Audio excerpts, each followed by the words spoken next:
is interested in seconding it. Well, I am, and so now it is moved and seconded. Can the president second? Yeah, and they can first and make a But motion. are you moving it? Huh? No. Oh, No, okay, motion never by mind. Diane. Okay. It was moved by Diane, but I didn't know that the president could second. Yes, President can. And now we'll call for the vote. So this is on D to pull it off. And those in favor of separating it, say aye. Aye. Mayor, you just said you're gonna pull it off. I'm sorry, separating it. I'm going to separate it. It's going to be separated. I'm not really gonna do it all by myself. So, okay. C, all those in favor say aye. Aye. Are we on C or D? No, yeah. You're on This D. is- We are on D. Yeah. I could see where it's getting late and I just started. Approval of tentative agreements with California School Employees Association, Chapter 261, is separated from classified management and classified administration, classified confidential and unrepresented classified. Those two are separate. Actually, those three. And so there was a motion and a second to have them separated. All those in favor of the separation, say aye. Aye. Aye. All those opposed, say no. Nay. No. No, Okay, it didn't carry. So it will be on there. Then there is the approval of tentative agreements with certificated administration. And that's not with anything. But I did want more discussion, so I do want it pulled off to be discussed separately. So, instead of it, Pull it it. is Which one are pulled you off. talking It is about? pulled On off. E. You know, I'm really sorry, this seems really mixed up. D, I thought we voted on that already. We just did. did, She was we're on looking at E, E. and I just asked to have it pulled when it's already separate. I think that that's what I needed done. Okay. Okay then, so we're back to the agenda. Are there any other things that are an issue with the agenda? I'll make a motion, we approve Uh, it. Hold on. Will that do There's with H? G. Paula, I provided you with the revisions we need to make. The little one. The one that says 13B5? Mm-hmm. Okay, well, Is the computer version updated?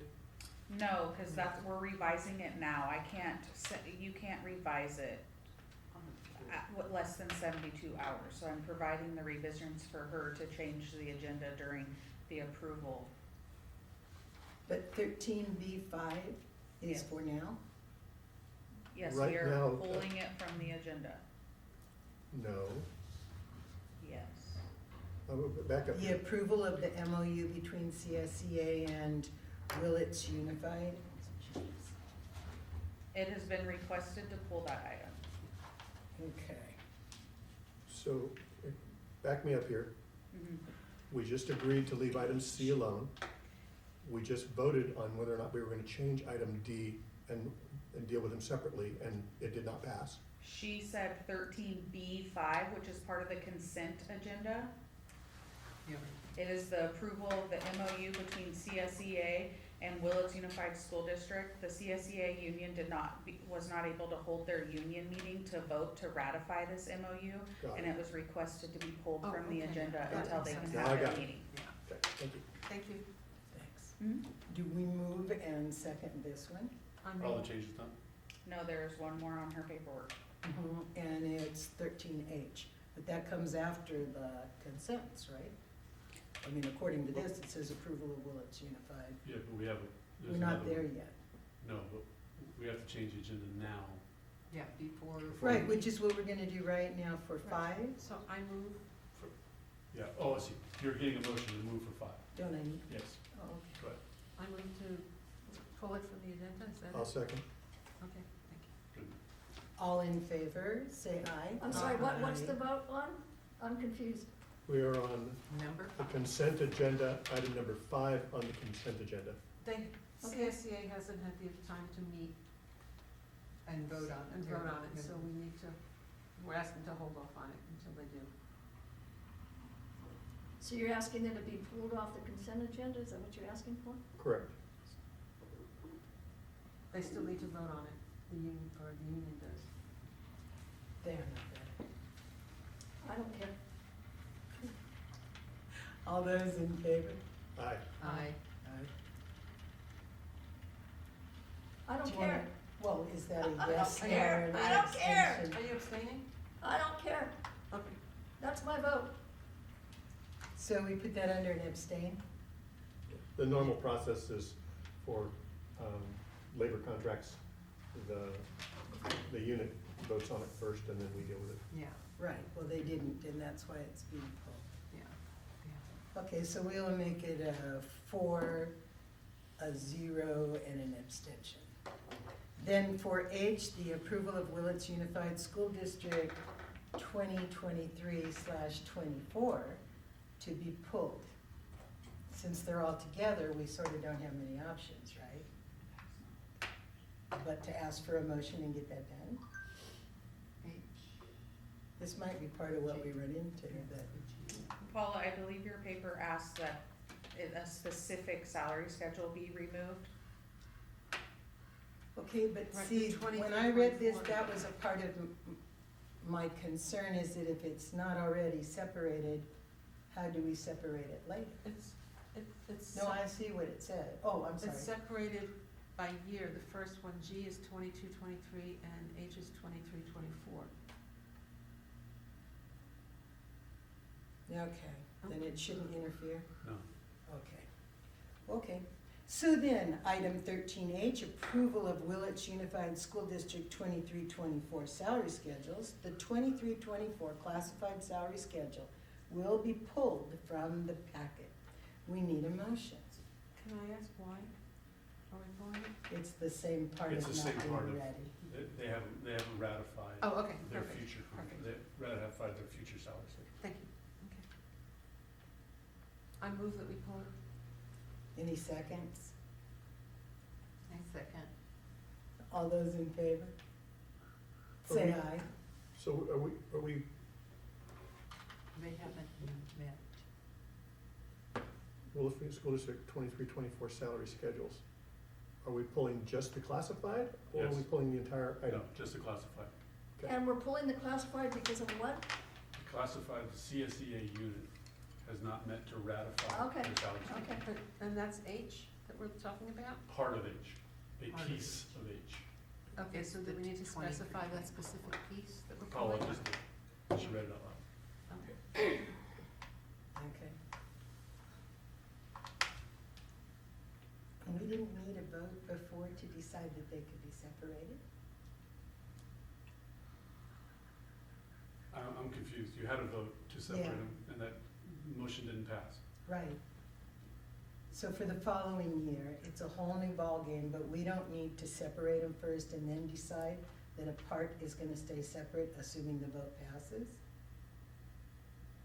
It doesn't require the same 2 steps as the year before? We will have to bring this back, Right, the 23-24 back, under another probably public disclosure. oh, okay. We'll have to do the Maybe whole, that's how we'll have I to do the got whole mixed up. process over again. Yeah, okay. Okay, well, we've had the motion and the second, right? You moved, you seconded, and now we need to vote. All in favor, say aye. Aye. Aye. Aye.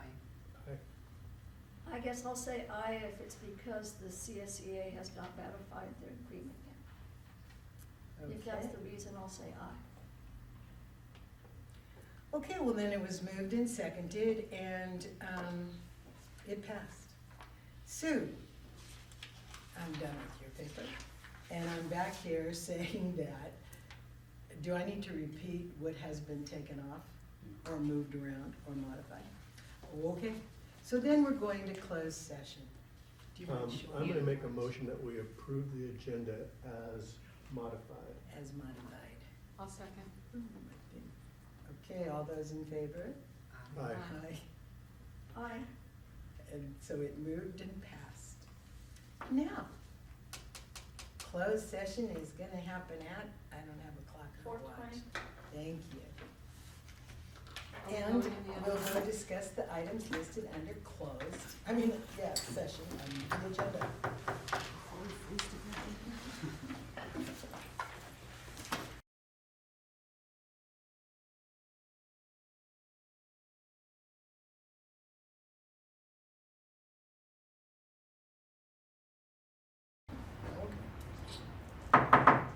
We are reconvening to open session. So, in the regular meeting of the Willits Unified School District, we are reconvening to open session at, those who have no watch, 5:04. So, we're going to begin with the Pledge of Allegiance. We'll go ahead, Board Clerk. Please stand.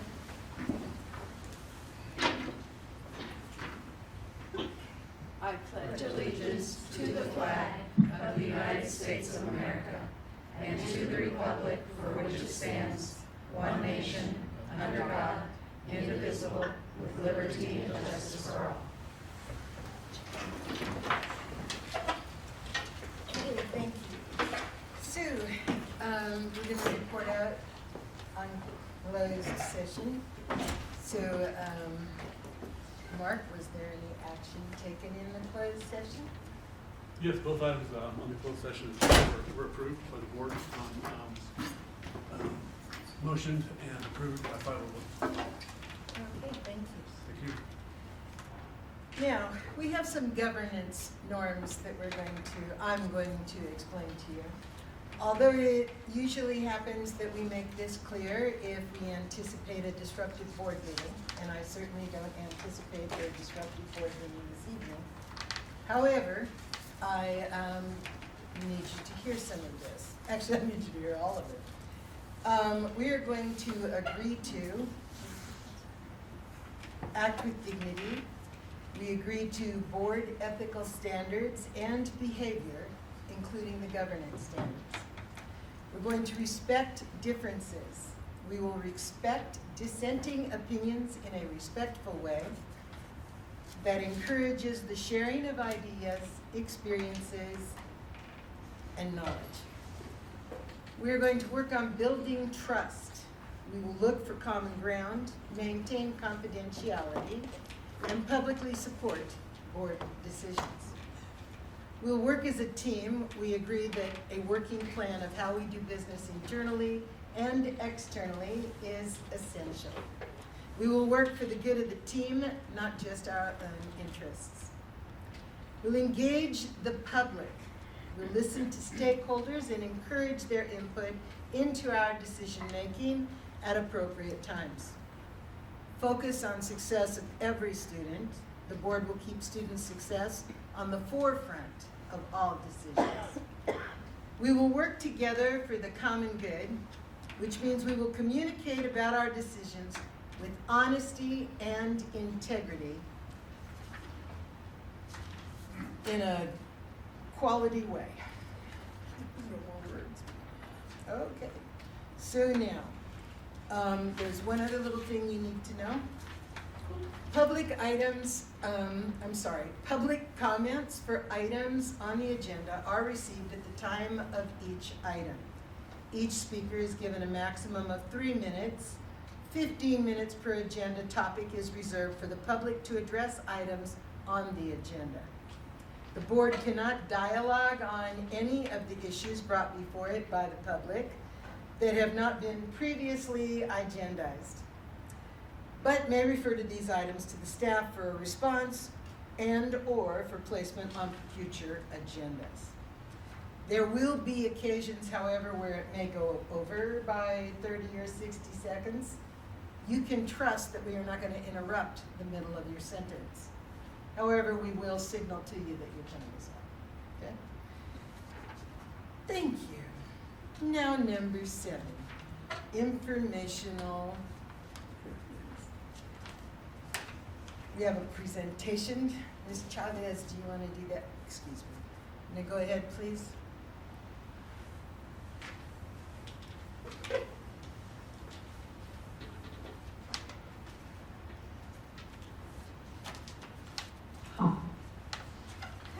Good evening, everyone.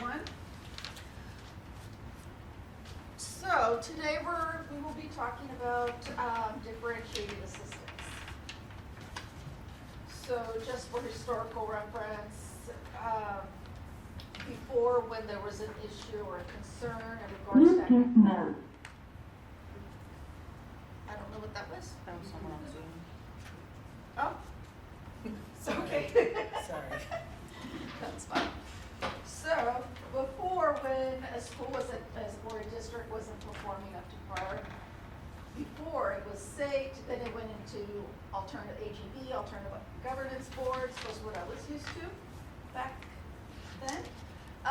So now we have differentiated assistance, and if you guys recall, we went through, what we've done already is we've gone through our local data back in November or so. We've gone through our dashboard data, California dashboard data as well in January. We've gone through our POC plans. So all of these things tie together and are part of what the differentiated assistance is going to have us do, and it, as you'll see in a minute. Is that? So essentially, we're all used to these tiered systems of support. We have, is there a way to take this off?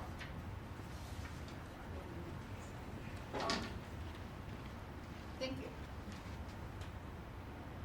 So there's supports for the first tier of support for districts. You have essentially different professional development, assistance from the county, and that's for all school sites. So now differentiated assistance is a little more targeted. This is based on the identified areas that come to life on our dashboard, which you'll see in a minute. Oh, now it went twice. All right, so the role of the county essentially is to assist us in identifying our strengths, our weaknesses, try to figure out what the root, do a root analysis, try to figure out what the issue is. And that's why we have this little graphic there. So kids not coming to school, kids not doing well, bites, suspensions, those are all symptoms. Like when you're looking at a behavioral support plan, you're trying to figure out the function of the behavior, why the kid is behaving this way. So we're trying to figure out what the cause is for whether our absentee rate, our suspensions, our graduation rates, and academics. We're trying to figure out what is impeding our students from obtaining and being successful. Sorry, new clicker's going a little crazy here. All right, so the process, the way things flow is we're identified by the county based on our dashboard, which you guys have access to. We've all gone through and analyzed that. So now we're looking at strengths and areas of growth. And we are going to be doing that in a variety of levels, just to make sure that we get enough feedback and input from all of our sites. We're doing that through MTSS because all the schools are completing their surveys right now, their self-assessments. We're also doing that with the Guided Coalition. We'll be doing that as well, and that has school representatives from teachers to administrators. We'll add some classified and add some parents, and also I'm looking to add a Native American representative as well. So we're looking at these right now. The next thing is, after we identify our areas for growth, we're going to do our root analysis, develop our plan, and submit that to the county, and continuously work on it and try to get better. Aurora, is this a new process? We haven't been in this process formally. Technically, our SPED has something similar, but this is impacting us as a whole district. It's with our special education students, it was one subgroup. Now we have a variety of subgroups, and almost all of our schools are going to be involved in this. So it also impacts the writing and function of our LCAP and our LCSF monies. Okay, so this is just the process, it's a continuous cycle. So all of these things all tied together, and that's why I added that on there. The whole idea is to build capacity amongst all of our team players, all of our sites, all of our parents, the community. That's why I'm adding also the classified parents and the Native American representatives as well. Come on. I think I like the old one better. It's not. Can you? Thank you. This isn't working. All right. So I added this information here has the link to our PLC journey. We have all of our links to all of the different steps that we've taken. Like I mentioned, we have to analyze our local and state data, and we have done those things already throughout the school year. So it's not like we're doing something completely new. These are the different elements that are reviewed on our dashboard. And this is just for your own information here. Now, these are the sections, based on the previous one, these are the sections that are of concern. So our English learners, SED is socioeconomically disadvantaged. We have our special ed students, our Native American students, our Hispanic students, our white students. And here you'll see the priority. So essentially student achievement is our CAS testing. The engagement is our attendance rate. Here, this engagement is our graduation rate, and conditions and climate falls under is essentially our suspension rates. The one thing that didn't come up on our report that I still would like us to address as well is our African American students did not come up on that report, but they do need to be addressed based on what we're looking at. The suspension rate as well was the amount of students was not as high to be able to count them on the dashboard.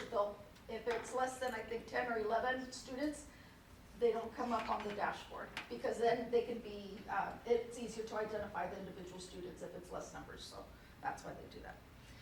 So here, this is the information that we had when we were taking a look at our specific data. This is before we found out that we were under differentiated assistance.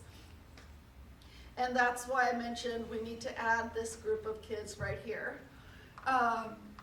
But definitely our suspension rates with our Native Americans, our Black students, our graduation rates are at 66% for our white students and 53% for our EL students. You get flagged on the graduation rates if they're under 67%. So what do the points mean? The points are the points below standard, how many points there were below standard, So, before but there's no- grade level. No, this was based on the CAS. This is just a summary of everything together. I understand that, but, I mean, 116 points means nothing to me if I don't know what the standard is. Yeah, we can dive into that. That's what the groups at all the different schools are going to do, dive into all of their data based on the subgroups that, for differentiated assistance. These are the subgroups that we have to write up a plan for and figure out what the root, that's what we're doing our root analysis on, would be, for the CAS would be this group here. And for each of the other areas, it has the subgroups listed on there. Aurora, I have a question. Does graduation rate mean only Willits High, or does it include those that graduate from Sanhedrin too? Good question. So this next slide right here shows you that Sanhedrin is on the list and also Willits High School. Okay. So both of the schools are underperforming in regards to the graduation rates. And they're underperforming based on the different subgroup data. Now if you click here on this link, it'll give you all the individual schools. I have all the different schools from the presentation that we did in January. Now, there's two different categories, the comprehensive support and improvement, more acronyms, I know everyone loves these acronyms, so why not give you some more? So CSI, so essentially being the lowest performing 5% of Title I schools in the state, or the graduation rate below 67%. And then we have the TSI, and here you have some information as well. So it's essentially the accumulation after ranking at a certain rate for so long. But we can definitely get out of here. We have to work on figuring out what the specific weaknesses are, which we know, we've been working on that part. Now we need to work on the root analysis to try to figure out different strategies to help these kiddos increase their success rates in all these different areas. So we have a few different grants going on as well to help us providing incentives, things like that, and trying to figure out how to get our kiddos here more often. Our Native American students, depending on different grade levels, have amongst the lowest attendance rates. Like I mentioned, suspension rates are pretty high. Our African American students have high suspension rates as well, and also our academics. Our academics, we're going to be moving forward little by little after the pandemic. It's trying to get them all to school. Well, this rain and snow doesn't help either, but there is a way out. So that's why I mentioned here, as long as we're showing progress and we're meeting targets, we can't exit the status. I have a question. I like to think out of the box. Okay. So, besides looking at people's race and like special ed, do we look at whether the males and females? Do we look at intact families, not intact families? I mean, what other parts of these students' lives do we look at to see where we need things that we could do to improve? That will all come together with the root analysis. Okay. Yeah, those are all components. So where are the next steps? We'll be completing all of our surveys hopefully by the end of this month. Then we'll be working on our root analysis, and we'll put together a report together, a self-assessment based on all of the data that we collect. And work with the county on trying to see if they have any other suggestions as well. But so far, this is where we're at with this. Oops, went too far. I'm telling you, this clicker's too sensitive, or not enough sometimes. So the next step after we finish getting all the surveys in from all of the different sites is working on our self-assessment, like I mentioned, and that's where we're at the moment.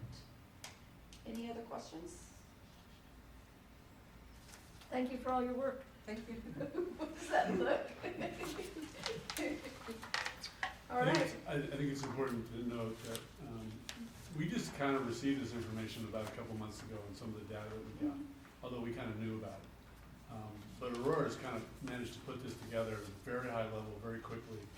But the key component here is that the guiding coalition was already in place for us to intersperse the information to get it out to our sites and for our people to be able to access it. So that system, that process was already put in place. And this is ongoing work. This is, when you ask about differentiated assistance, I mean, this is high level intervention. And the reason we're calling it differentiated is, to go back to your question, Ms. King, now you're accessing multiple rubrics and forms of students to really drill down to what is the root problem of a student who is struggling as a 7th grader, who is getting behind as a sophomore, and why are they matriculating to an alternative ed site. So it begins to answer the questions at an earlier age, to arrest it and move them into a different hallway, so to speak, to get them into a positive pathway. So is this individualized? So we're working on doing it by site. Each site is doing their own survey, And each site will be doing, I haven't shared that yet, but each site will be doing a root analysis as well. It's interesting, usually your Hispanic students have very good attendance, and there's some, like I think at Brookside, I think it is, the attendance is the absentee rate is really high. There's some issues, there's some discrepancies, for instance, with our Native Americans. In some school sites, they're doing a lot better than at others. So it really has to be individualized by site. And then we would come together, after we do that, we come together and compare notes, because kids flow through our system. So we need to be on the same page in regards to supports and services. And there's definitely families throughout the different grade levels, throughout the different school sites. So we need to work as a team and not on individual islands, and really work as a family and as a community, because this is a small town. I mean, we all depend on each other for different things. My daughter's friend in class, her friend's father is my doctor. You know, it's just, we all depend on each other one way or another. This is a very small town, so we really need to do a better job. And this is a good opportunity. This isn't very new in regards to our plan. I met with the county last week because I wasn't sure, last week or the week before, because I wasn't sure if what we were already doing aligned with the differentiated assistant process, which a lot of the stuff that we have been putting into place this school year is aligned. A lot of the things that we have been doing are things that, based on that progression of timeline progression, those are things that we would have had to have done. So it'll go smoothly, hopefully. I'm very optimistic. So I'm kind of excited in a way, because this is a very different set of ways to look at it. Before, the experience that I have are with schools in the past 20-something years ago, dating myself, working with schools that were in state or alternative governance board. The way it was all focused on just the ELA and mathematics for the most part, some ELD, very little, and it was very rigid. So here, and it didn't take into account any of the other aspects, and really tried to take care of the whole child. So I'm very excited about taking care of your social emotional needs, where that's what you're gonna be doing, based if you're gonna increase your attendance rates, decrease your suspensions, and increase your graduation rates. There are programs that I wanted to talk to Mike about. This is one of those meetings where you kind of throw things out and you're like, oh, that's what you were planning on doing. So there are different high schools within the county that our kids can get their AA degree. The dual enrollment process is a lot stronger in other school sites. We can tag team, and hopefully, I don't know if that's an option or not, I haven't played with it too much, but hopefully that's an option that we can do. This way, kids can see themselves as being able and having that ability to go to college and not just shy off of it. Even if it's for some kind of career technical education. I mean, some of those CTE courses and pathways have more engineering and physics involved in them than a lot of other courses that they would ever take. So there's a lot of high level thinking in those courses. So it really depends.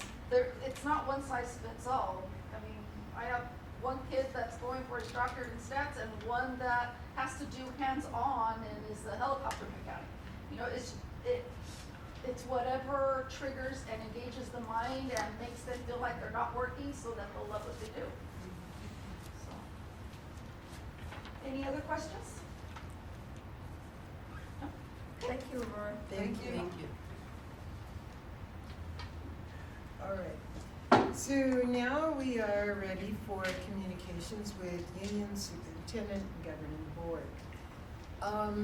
CSEA, do you have anything to report? Yes.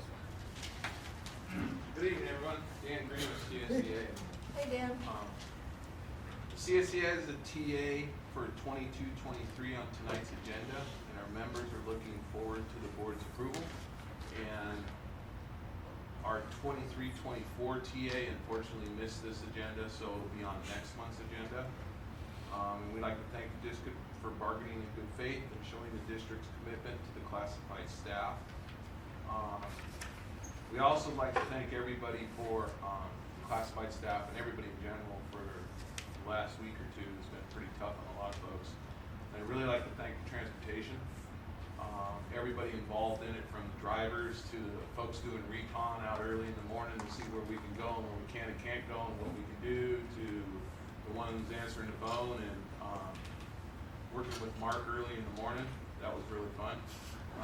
He needs to get a little he needs to get up earlier sometimes. But anyways, everybody did good about getting all the kids to and from school in a safe manner, and that we did, all the routes we could do, and it was a really good job in transportation. So we'd like to thank them for that. Thank you. Thank you. Okay, WTA. All right. Can you hear me? Thank you. Great. So I'm not in there in person today, obviously, but I'm coming to you live from the fishbowl, and I wanted to first thank the district and Mark for the communications during this crazy weather. It has been insane, and I've talked to a lot of veterans who have lived in Willits for a very long time, and they've told me that they've not seen anything like this. So it has just been kind of nuts, but kind of neat too. I've always wondered about living in the mountains. Ready for it to go away now, though. So the snow and power outages have been a struggle, especially in Sherwood. Luckily we've had some parent volunteers. Our Willits is not really set up for plowing. We don't have a plowing infrastructure, right? So we've had amazing parent volunteers going out and plowing around Sherwood in the parking lot.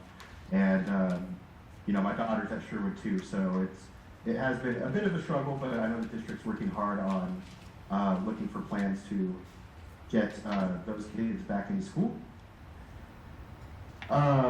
Sherwood also has extension granted for report cards, and they are going to be completing assessments hopefully when they get back into school, if the weather cooperates.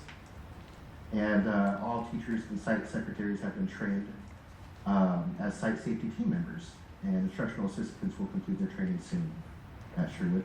Our elementary sites have been enjoying Reading Across America this week, and Brookside tomorrow, I believe, gets author Alexis O'Neill presenting for a family literacy night with her. And Brookside also had a spell-upon fundraiser that I understand was very successful. Bechtel Grove Middle School has been doing well with working in PLTs. Each department is isolating specific focus standards and discussing their plans for common assessment.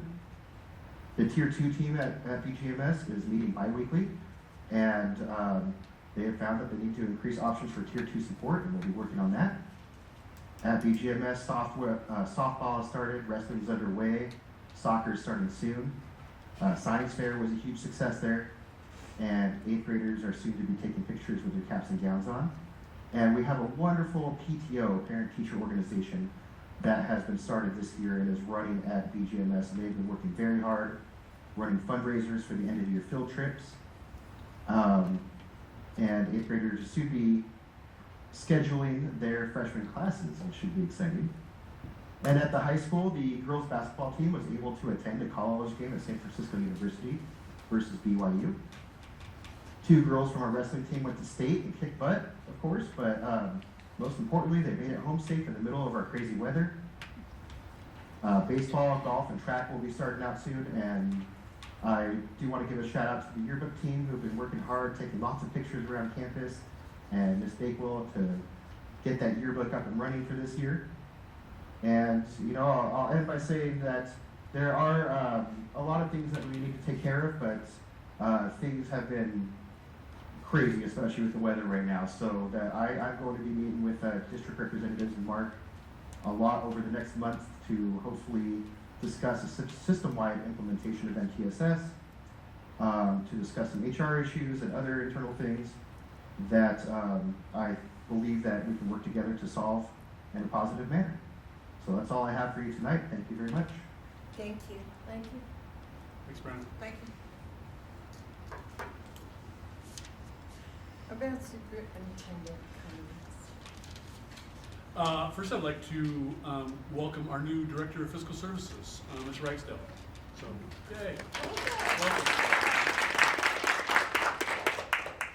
I also want to echo, just real quick, what Dan said. Yeah, there's a whole early morning routine that myself and Rochelle and Terry and Maddie get into. And I'm not the best before about 9 a.m. in the morning, a little more direct and curt and short. So I appreciate them kind of pulling with. We started about 5 in the morning, and so it's been a great team effort.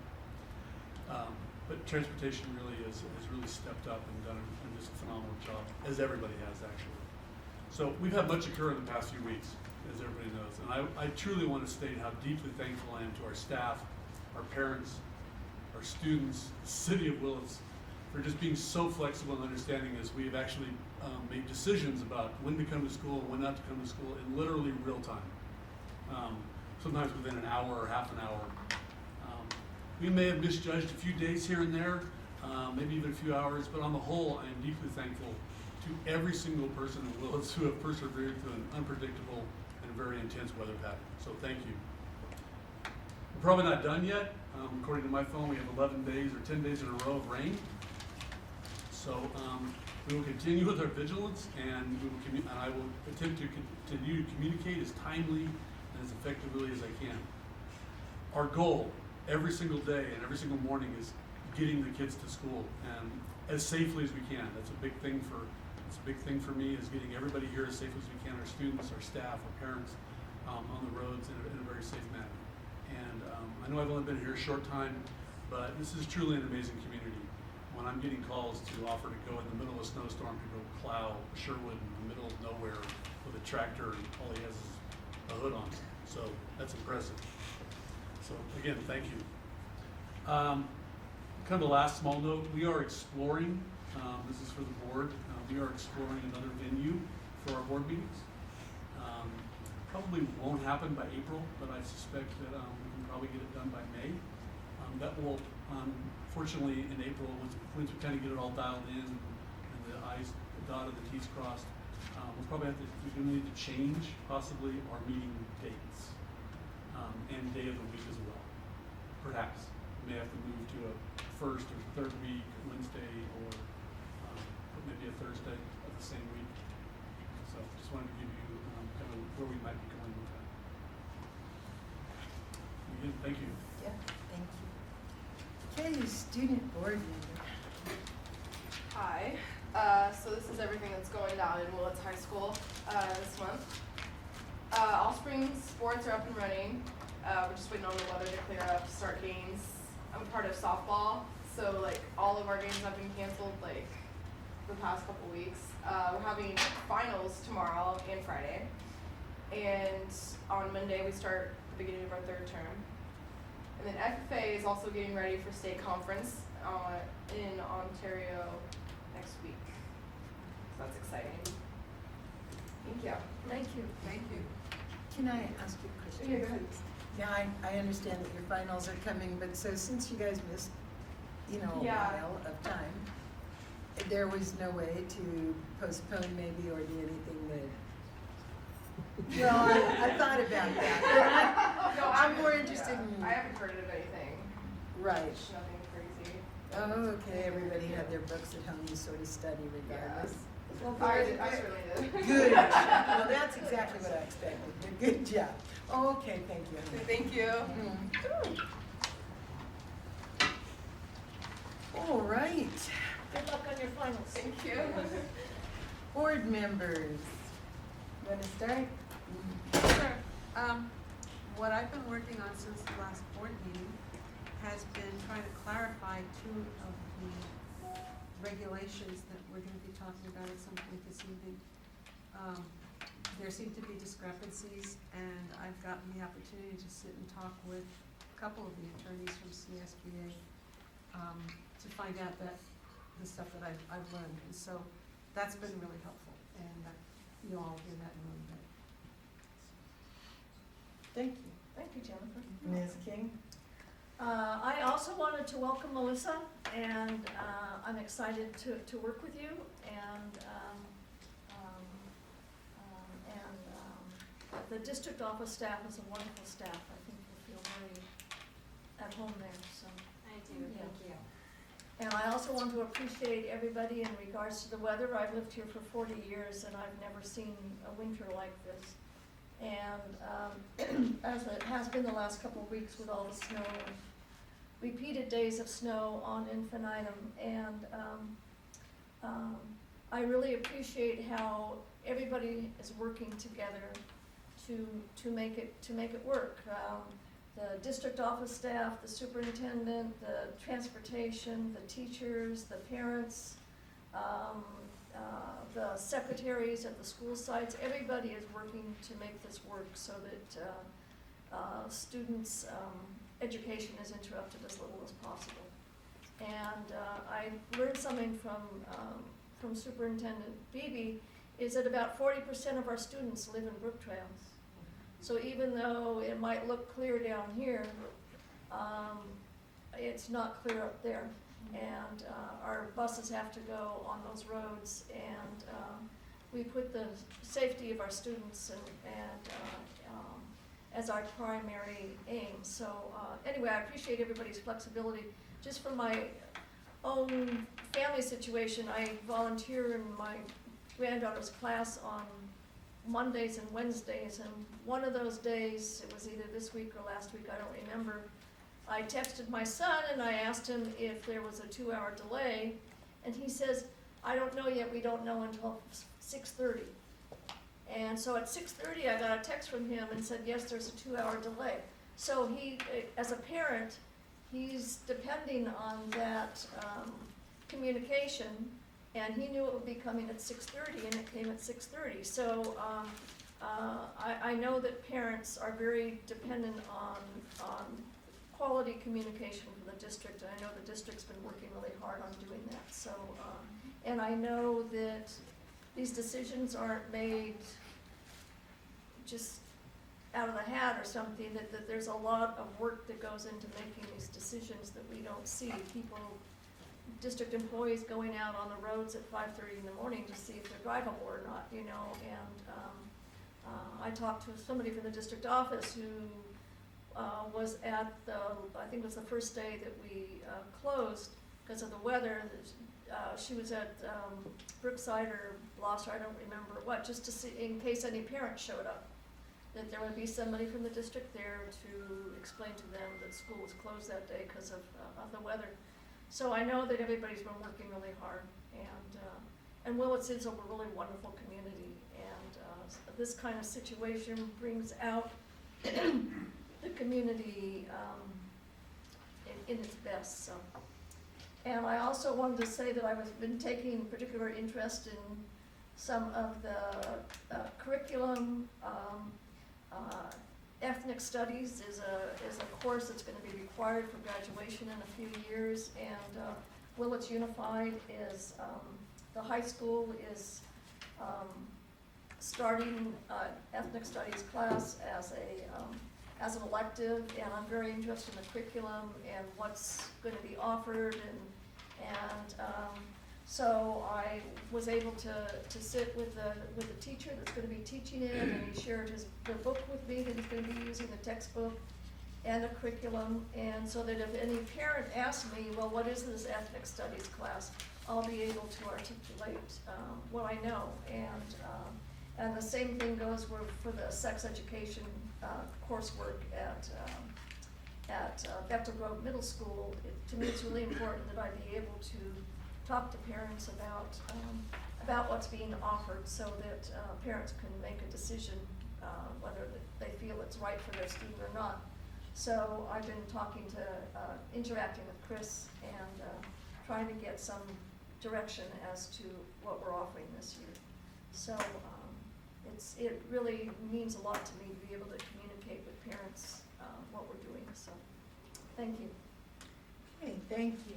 Alex, you wanna go ahead? I have nothing. Okay, thanks, and Ms. McNeil, sorry.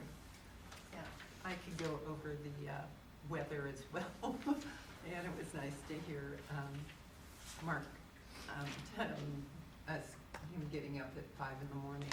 And also, I would like to thank the who is it? Terry. Yeah, McKinley. He was helping getting the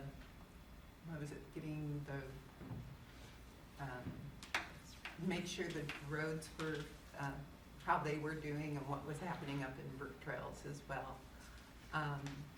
It was really nice. Everybody participated. I mean, all the parents, even our neighbors, getting kids down to the road. Even the county guy lives up by us and plowed, and we saw the parents waiting for him to come by and then get on Sherwood Road and come on down. That was really nice. And Willits is a wonderful place. I was supposed to be at Bechtel Grove to observe that day, and it was canceled. But I did show up today during the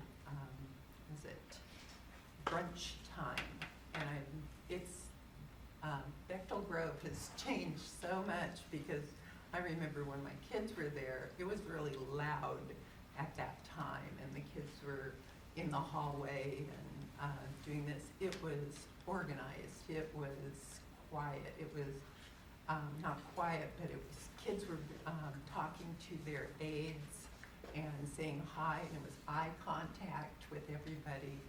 It was pleasant. I went into the cafeteria today with hamburger gravy, and the kids were enjoying that as much as well. I noticed everybody did eye contact. Everybody met everybody. Things have changed at the Bechtel Grove, or that middle school, compared to what it is. And next week I'll be there in the classroom on Wednesday, and I would like to see all the things that are happening there as well. It's a great place. There you go. Good, thank you. Okay, well, I can say the same thing everyone else said about snow days, except that since I'm in town, I still find them entertaining. But I also need to put out a major thank you to the 12-month employees that could make it down from or over from wherever they were, and how much effort they put in. I was especially aware of what custodians did, which was lots of extra work that normally doesn't get done. Things like, well, everything. One day was spent cleaning the tops of tables and counters and chairs, which is what's supposed to be done every summer, but you can do it twice in a year. It's that much better, and it doesn't always get done in the summer. So it was just really good that things were done the way that they were done. It just looked to me like people pay attention to their school, and they take a pride in the ability to do what needs to be taken care of. As far as basketball and wrestling, those are the only two things I knew anything about lately. And in basketball, the JV girls ended up as winners, and that was a really big deal. And I don't remember if I said that last month. And wrestling, I know that the state championships went on, and those went really well too, so good. There's a couple of other things now. One of them is that hopefully for the next set of robocalls, or maybe not hopefully for the next set if those happen tomorrow or anything, but by the next time we have some disasters, that maybe we could have some of our families receive those calls in Spanish. Just partially so that I don't get those calls that say, do we go to school or don't we? Because I did find a couple of students that came to school because for whatever reason, they didn't get the messages in their heads and into their schedule for that day. Then lastly, I was asked an awful lot by a number of people about the salary schedules that are going to be approved of, or whatever they're going to be done to, for this year, for CSEA and the administration and the certificated administration and the classified, administrative types. And I said that, oh, I'm sure they can be separated. A lot of people were very concerned about that.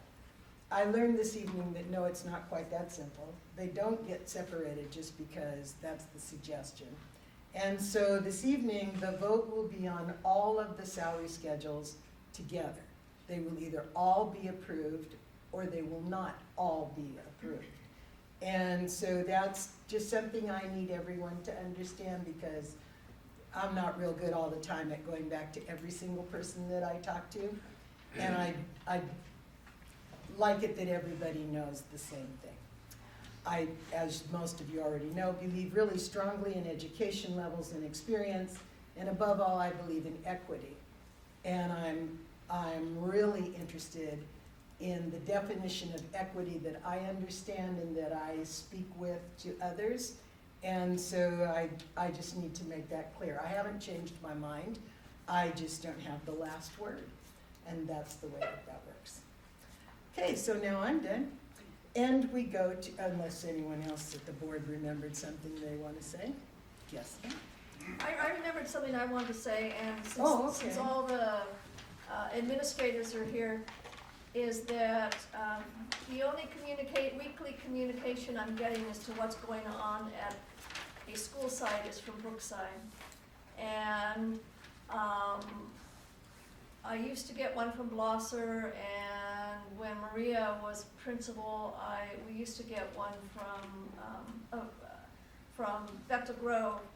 And then last year, the leadership class at the high school was communicating to the board as to what was going on each week at the high school. And I don't know what's going on unless I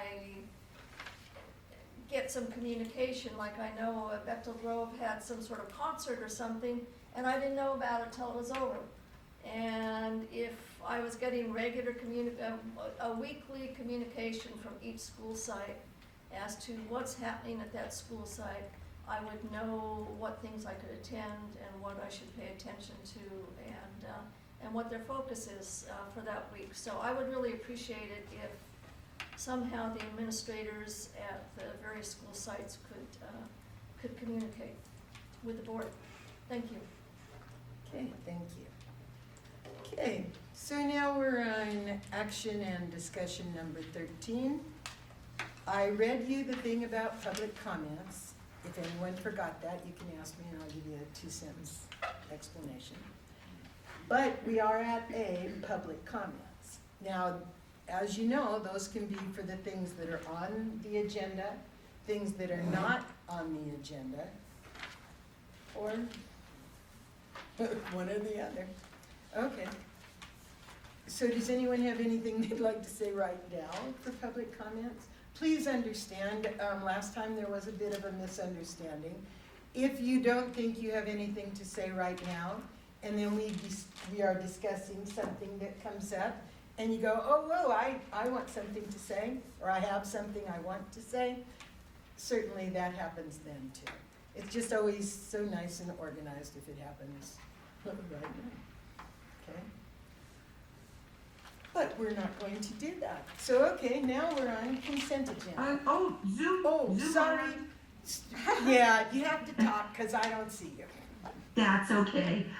This is Catherine McKay from Bechtel Grove, and our leadership class at Bechtel Grove does a daily bulletin.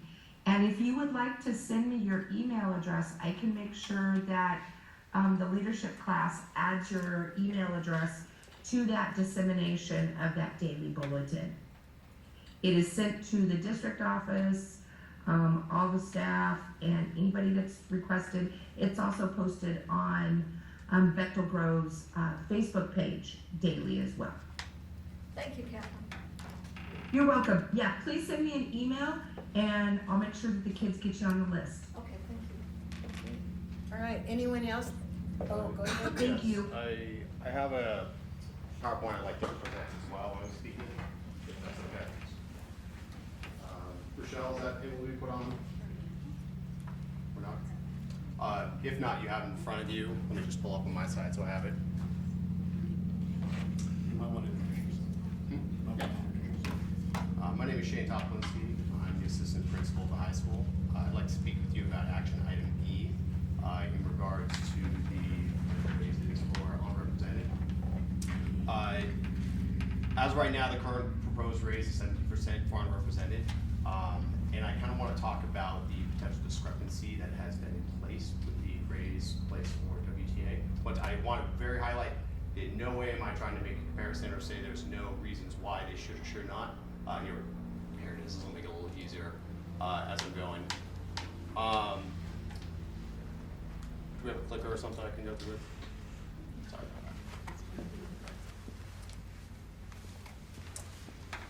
that. So right now, the current raise we're looking at for 17% for non-represented is about $229,000. When you compare that to certificate and classified together, that's about 3.35. So when you compare those two, we're looking at about a negligible difference. I know that there's a conversation of whether or not those are or are not. Also, I want to point out that as things stand right now, our administrators are actually ranked 8th in the county as far as salaries go, out of 11 districts. And that is right now without including the potential raises that are in place for those districts as well. So that could change as well. I want to highlight also when we say discrepancies, actually put up what those numbers mean. The reason why I'm using Ukiah as a comparison is because as with the WTA approval for the 25%, which once again, it's not a comparison whether or not they do or do not deserve that, that's not what I'm saying. That puts our teachers actually equal or the highest paid teachers in the county. So I think that using the highest paid administrators in the county is a logical comparison. So when you compare our principal rates, as of right now they stand, we're looking at around a 38 to 42% discrepancy in pay. When you compare for our vice principals, that is 60 to 64%. So when we're talking about discrepancies, but being 8th in the county, these are very large numbers. I think it's pretty fair to say that most people, if they are looking at a like-to-like position, when they're looking at a potential of a 41 to 60% difference, that's going to make it difficult to attract qualified employees. And once again, these numbers do not include any potential raises for Ukiah or any other districts as well. But you are including the 17% or the? As right now, this does not include the 17%. Not for you, not This for is- Willits either, right? For right now, this is our current salary Current schedule. salary, Our okay, currently that's what I salary, thought. as well as Ukiah. Mhm. I know other districts are negotiating as of right now, but they have not posted any potential raises, so I don't know where those would stand for the 23-24 school year. But as of right now, those are the current active numbers that stand pre any decisions tonight, pre any decisions Ukiah or other districts as well. The other discrepancy that has been created with the raise for the WTA, once again, I don't want to, this is not whether they do or do not deserve that, that's not what this is, but it's simply saying that with that raise, it's created discrepancy for our administration to teaching salaries. The reason I'm using our vice principals is because generally when someone moves from teaching into a administrative role, that's vice principal, rarely do you see someone go directly from a teaching role into a principal. A comparative salary would actually fall on CM5, which is our teaching salary. That means why I use that specific one is because someone who is becoming an administrator generally earns a master's with their administrative credential, which means that is where they would likely fall on the teaching scale. As that stands, after year 3, they would make as much or about as much as a vice principal in our district. Why that number is significant as well, as in California, you cannot even earn your administrative credential until your 5th year of teaching. You have to have 5 years under your belt before they will approve your administrative credential to become an administrator. So we will price out any potential people interested in our district to move into administration simply by how the current salary schedule stands. This is further highlighted when you look at... Can I interrupt for 1 second? It's really hard to hear you on Zoom. I don't know if it's... No, sorry, thank you. I'll try to speak louder. I'm sorry, I have a microphone in front of me. I don't know if it's on or not. That's much better, whatever you just did. Well, I'll hold it up here, I guess. Is that a little easier? So that's further highlighted when you look at the difference of the contracted days for a year. For administrators, it's 210 days. For teachers, it's 186. So when you break that down to the daily rate, a teacher would actually, in that same salary schedule, would actually make more on a daily rate than an administrator. Once again, highlighting the aspect that we will price out any potential leaders in our staff, which means, unfortunately, many of those people would leave our district for other districts to become administrators if they chose to go down that route. When you break that down to the daily rate, comparative to all principals and vice principals within our district, once again highlighting the fact that it's 210 days as opposed to 186 days, we see that the standing daily rate, same column, CM5, would be from step 7 to 11, which means why those numbers are significant is usually when someone is considering moving to administration. That is from year about 5 to 10. Some going later, some going earlier. But usually it's somewhere around year 5 to 10 is when someone's starting to consider, maybe I want to go into administration. We would have priced them out on a daily rate, which means once again those people will leave our district for other areas. When you look at, for our vice principals, that actually is on column 1. So someone who simply has their teaching credential, after year 3 and year 6, they'd be making the same daily rates.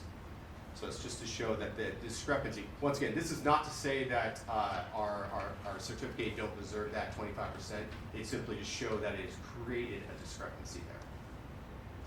I kind of feel like I'm on Price is Right with this thing. To show that when you look at the 17%, to answer your question, Ms. Nunez, when you look at the 17% added into the salary schedule for administrators, it doesn't actually close that discrepancy with other districts. In fact, you're still looking at a very large, about 18 to 21% for administrators, for our principals.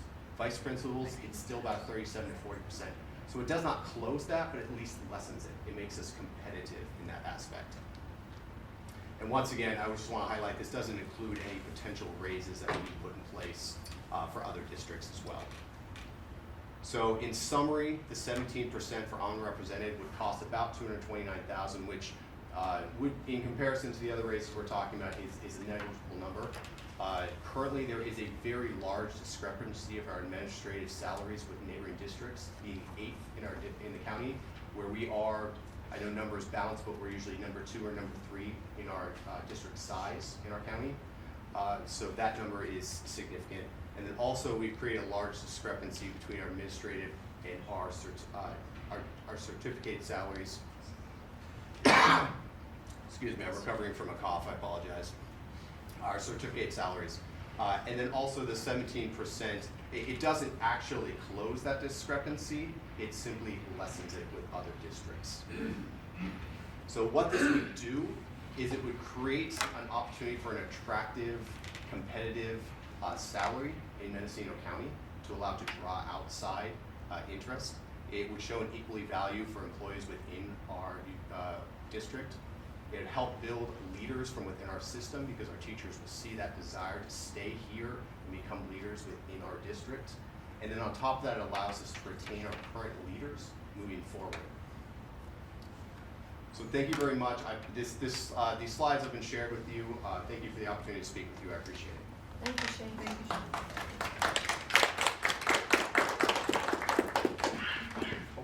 Shane. Anyone else?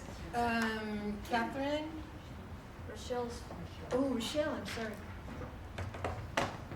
This mic guy over here.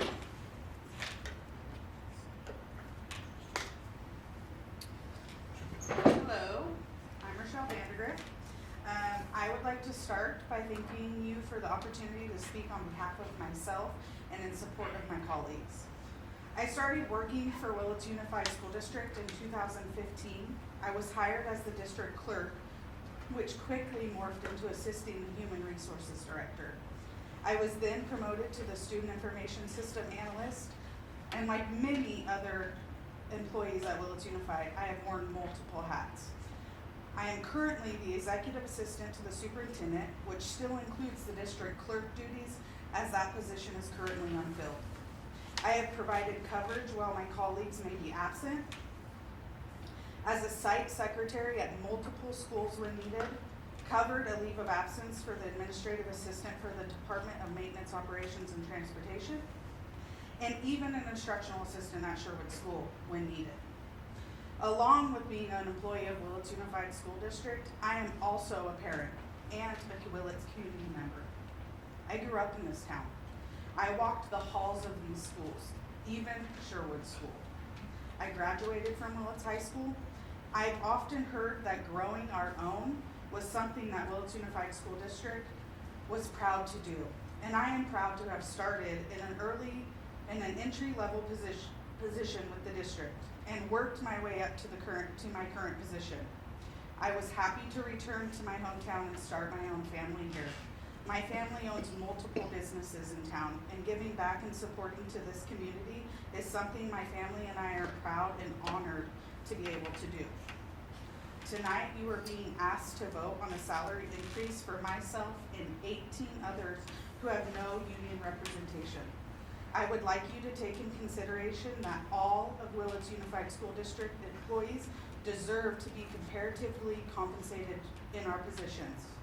I am hopeful the equality that has been spoken about at these board meetings will include myself and my colleagues. I work hard. I continue to learn and adapt to multiple changes within our district and have maintained a loyal and dedicated employee. Tonight, I am asking the board to recognize my value as an employee of the Willits Unified School District. Thank you. Thank you, Michelle.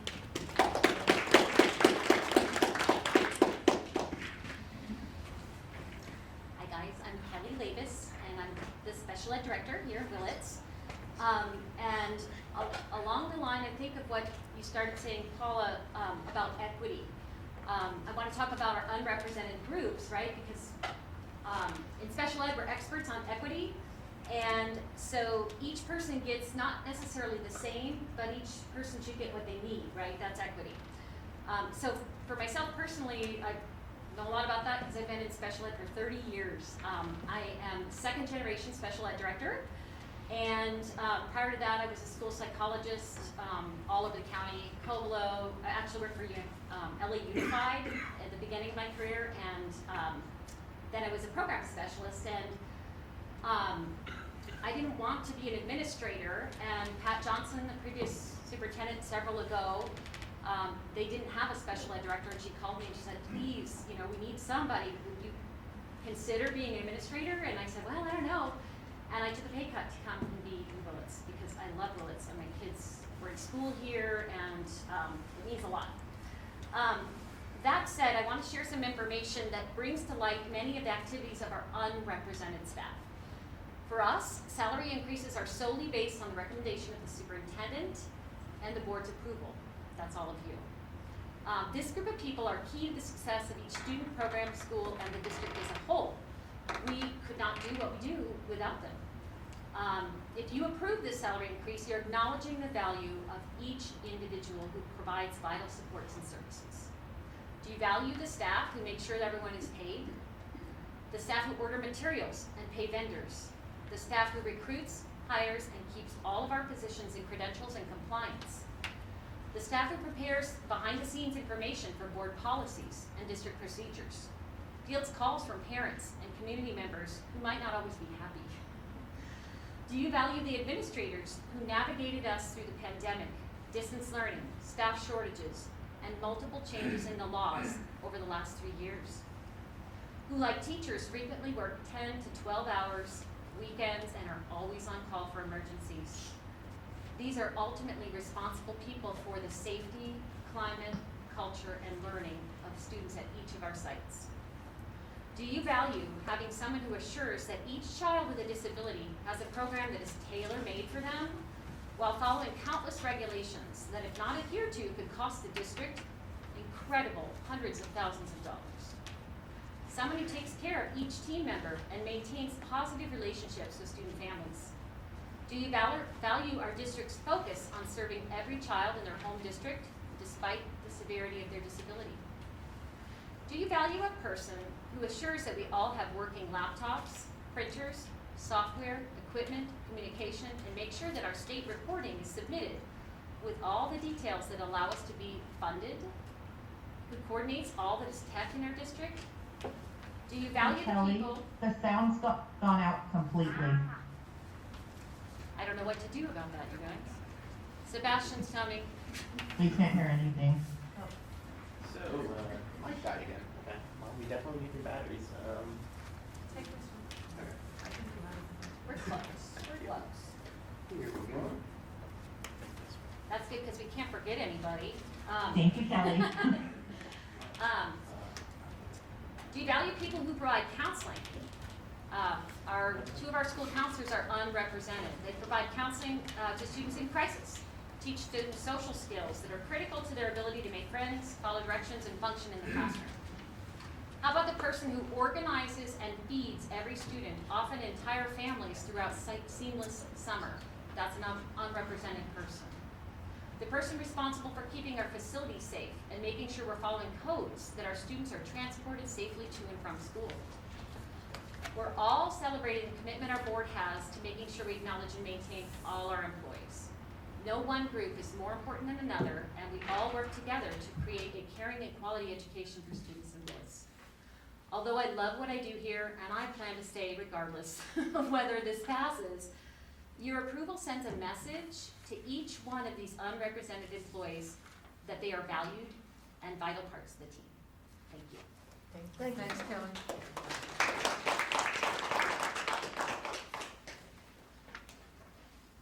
Anyone else on Zoom or in the audience? All right. Well, thank you all. Then we will now go to the consent agenda. And before we do that, the consent agenda is ready to be changed a little. How do I say this? It says, oh, do any board members care to, this is a motion again, right? Oh, just that it's gonna be pulled? Yes, the board member would. But you don't have to have it approved by a vote or anything, right? Isn't that- Board member would ask you to pull. Oh, okay. Go ahead, Ms. Jennifer.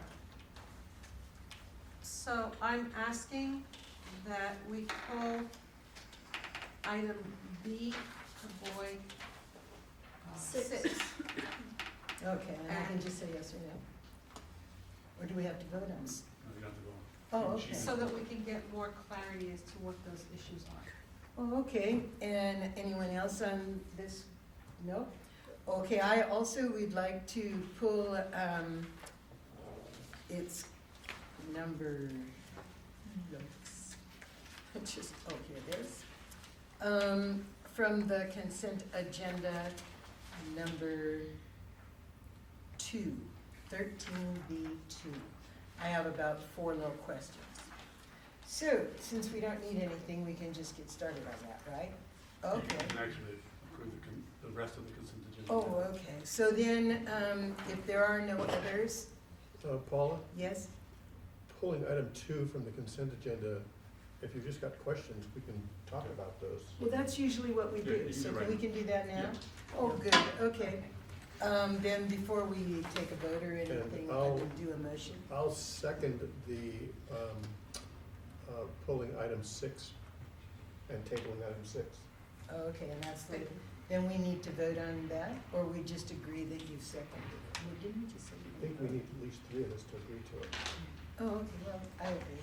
I would imagine the first and I second agree. Good, we all agree. So I'll make a motion to approve the consent agenda as amended. Okay. I think she wants to. I do have questions. I want to do those before or after. We're not gonna right? vote until we talk about them. Okay, okay, well then it's my turn. Yay. I only need to know what a few things are. Hopefully I can answer. Huh? Hopefully I can answer. Well, yeah, no, I don't know. This one is on the page 37 or page 5 of 8 that says, Willits Rental Center for a 96 Chevy. I don't understand why we would rent a 96 Chevy. And apparently not for very long. It was only $430.72. It just struck me as an odd thing for us to do when we have a lot of vans and pickups and. Mr. Beebe, can I tell you, that's not, we're not renting the van, they did an oil change on one of our vehicles. So the rental center did an Willits oil Rental change? Center- Yeah, Willits Yeah, Rental same Center as is Willits. also a, whatever you, I mean, they also are an auto mechanic place. So it was only one, right? A 96 Chevy? So they do work on our vehicles, and that could have been an oil change, but it wasn't renting the vehicle, it was some sort of service to one of our vehicles. Oh, okay, and the service came to $430.72. Yeah. It's one of the vendors we use to fix our vehicles. Yeah, so that's what that is. Oh, okay, then that's probably gonna be a similar answer to the next page, which is 3 of 8. Actually, it was a before page. Anyway, and it goes to Acevedo's in Ukiah. They worked on a number of buses, but the least expensive was $300 and the most expensive was nearly $1,100. So since above that, it seemed oil changes are about $103 or $101. It looks like, is this an annual event or something, or is, like a regular standard check? Yeah, so I can't really speak to the services that are happening there, but yeah, there are buses, they have something that's called like a $450 or something, so yeah, you will see some of those regular $300 charges. And then, and then they do the work on the buses also. Oh, well, see, Les Schwab is the one that does oil changes according to this paper. So Les Schwab does oil changes on our vans and our other vehicles, but the buses are specifically taken care of at Acevedo. Oh, They don't okay. do the oil changes on the buses at Les Schwab. No, it just says a W4 oil change in Yeah, so tires. that's probably one of the vans. Yeah, I I don't figured, really know because how that's they're- about the standard price. Yeah, I don't know how they're numbered, but, They're W and a number. yeah, so that's one of the vans. Oh, okay. And then Acevedo's does the buses. Okay, and the main point for my questions about that, a number of years ago when we had drivers of buses and mechanics and all the rest, a big topic of conversation was how it would be so much less expensive if we just had no mechanics and all of that was sent out. And so I've been watching it, not thoroughly, but off and on, kind of hit and miss, for a number of years. And I was wondering if anyone else had paid that kind of attention and could tell me on a little more thorough basis whether it is paying off that we don't have a couple of mechanics, or if, when I look at a bill that says, oh, this is $45,000, I think, oh, okay, I wonder how often that happens. And if it only happened once a year, that would be cool. But we've had other warrants where that isn't the truth. And so those, I can tell immediately, no, it would have been cost effective to have 2 mechanics. Yeah, But, that's where I can't answer to. oh, I can yeah. tell you what they're for, but I don't know. That's a great question. Well, it caused quite an uproar when it changed, and It would not be difficult at all to. It shouldn't be to pull them in. Well, to pull the amount of stuff that we use for vehicle maintenance. and Right. Bus maintenance, and then add it up, yeah, and then does that correlate to, a couple of salaries every year. yeah. Because that's That- all that it would not be- is. That would not be hard to ascertain that information, and I would probably look back, It's sorry, been how over long? 10 years. so we'd probably look back at least probably 2 years, although prices have significantly gone up Increased. in the last, I'd say Right. probably 5 years, especially on tires. For whatever reason, tires have gone up quite a bit in the last year for sure. Yeah. So, but yeah, And maybe, I'd be happy to look that up, we can put that together. then I would like, if that works out in your time plan. Sure.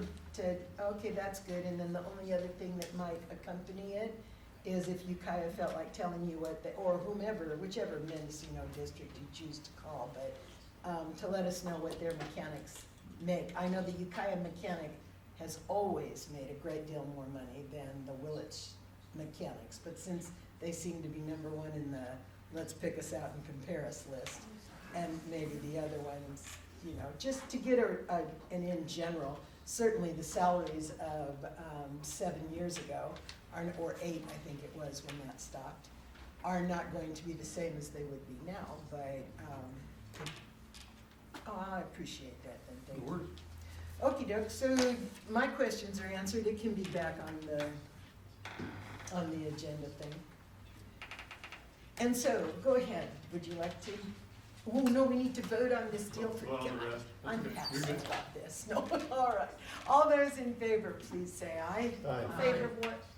Favor of The the consent. The consent Consent agenda, okay. minus, Okay. All those in favor of the consent agenda, Aye. please say aye. Aye. Thank you, aye. And those opposed, those abstainers, fine. Now, the issue that is off, please.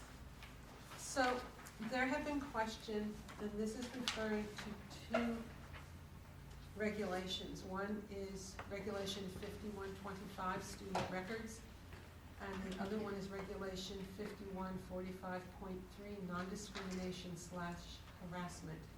And there seemed to be a conflict in one person believed that there's a conflict between these two issues. One is the student records, they're the permanent records. And the issue was that parents have the right to look at all the permanent records that we have regarding their student. And there's no argument with that. Regulation 5145.3 makes that not as clear. And what makes it not as clear is, and this is the information I got from speaking with the attorneys through CSBA.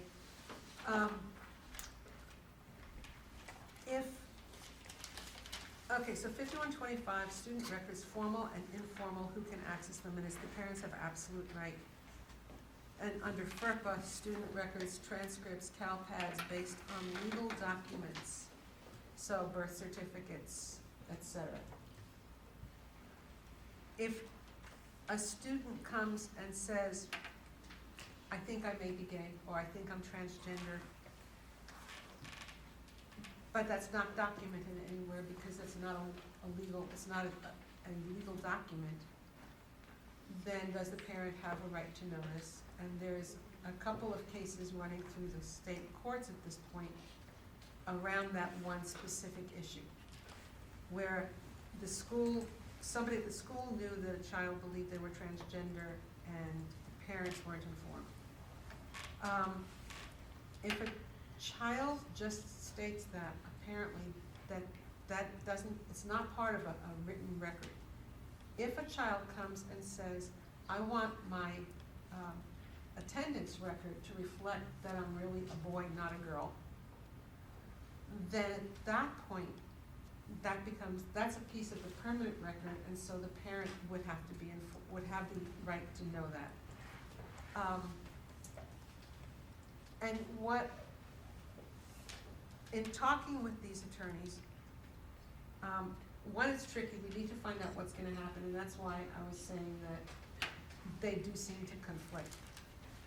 But there's also methods of handling this, so if you have a student who is gay or is transgender, and they're afraid to have their parents know because they're afraid of the repercussions, if there's a history of domestic violence in a family like that, if whatever it may be, then there's other ways that we can help that process to keep the child safe and to ease the conversation for the parents. And so I think that's where a piece of the discussion needs to be.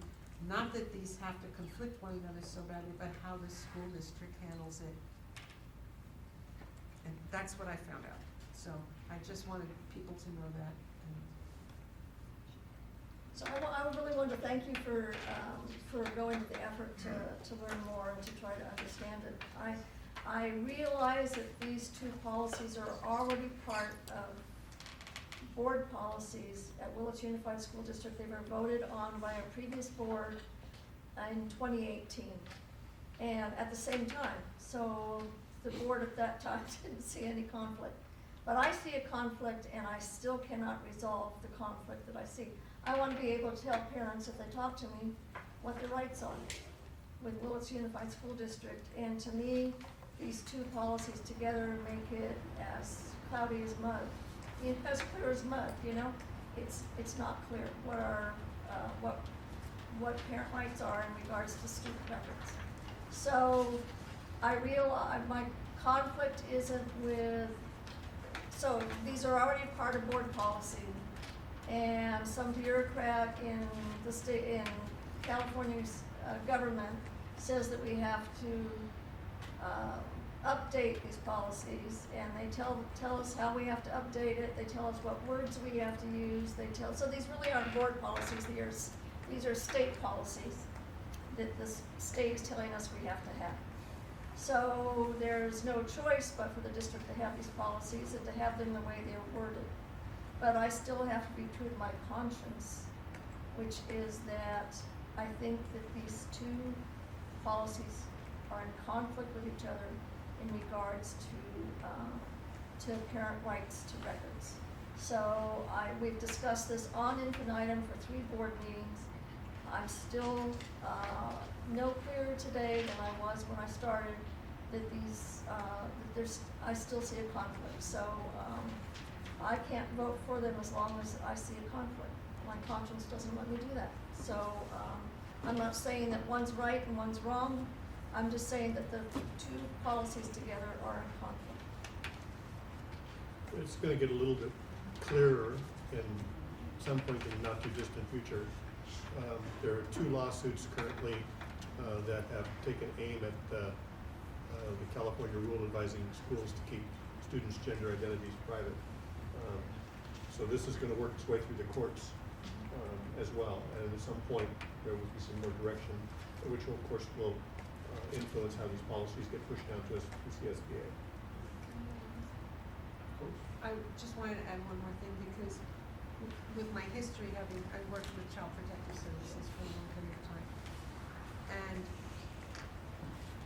if a family is coming to loggerheads over something, the agency can get involved in terms of, one, making sure the child is in a safe situation, and also possibly with being able to help the family work through things and recommend counseling or whatever else might be. So that's just another thing. Well, the issue isn't necessarily how we're dealing with the student. The issue is how we're dealing with the information.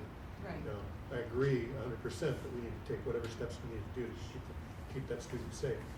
But when it comes down to the question of policy, is that data that we've been asked to keep secret by the student accessible legally by the parent? One policy says yes, another policy says no. And now, does that come down to something we could get sued over in the future? Who knows? Probably, maybe, maybe not.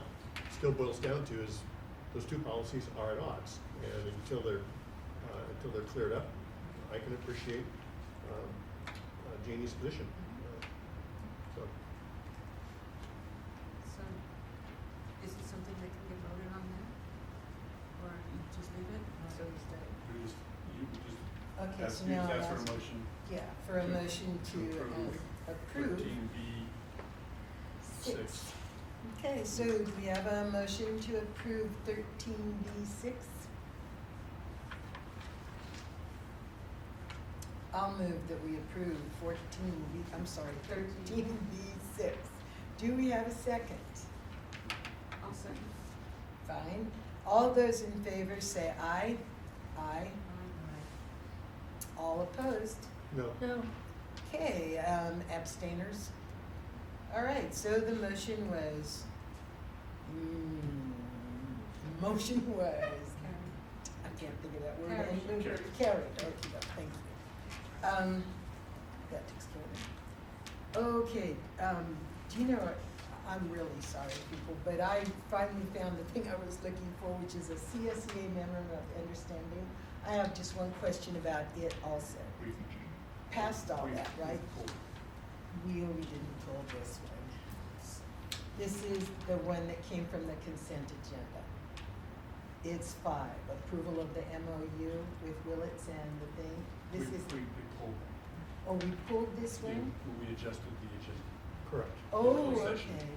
Oh, well, good. So when is that coming right now? Next month. Next month? Next month. Okay. Okay. So now, we're on letter C. 13C, public disclosure.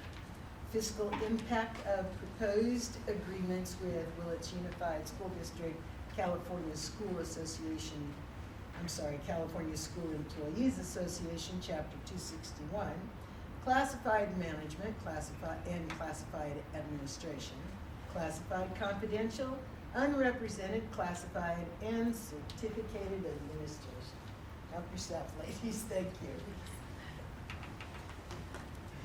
Good evening, governing board, superintendent, and members of the public. My name is Becky Jeffries. I am the interim assistant superintendent of business services at Mendocino County Office of Education. And we have Michelle Ebert here, who is our director of external fiscal services.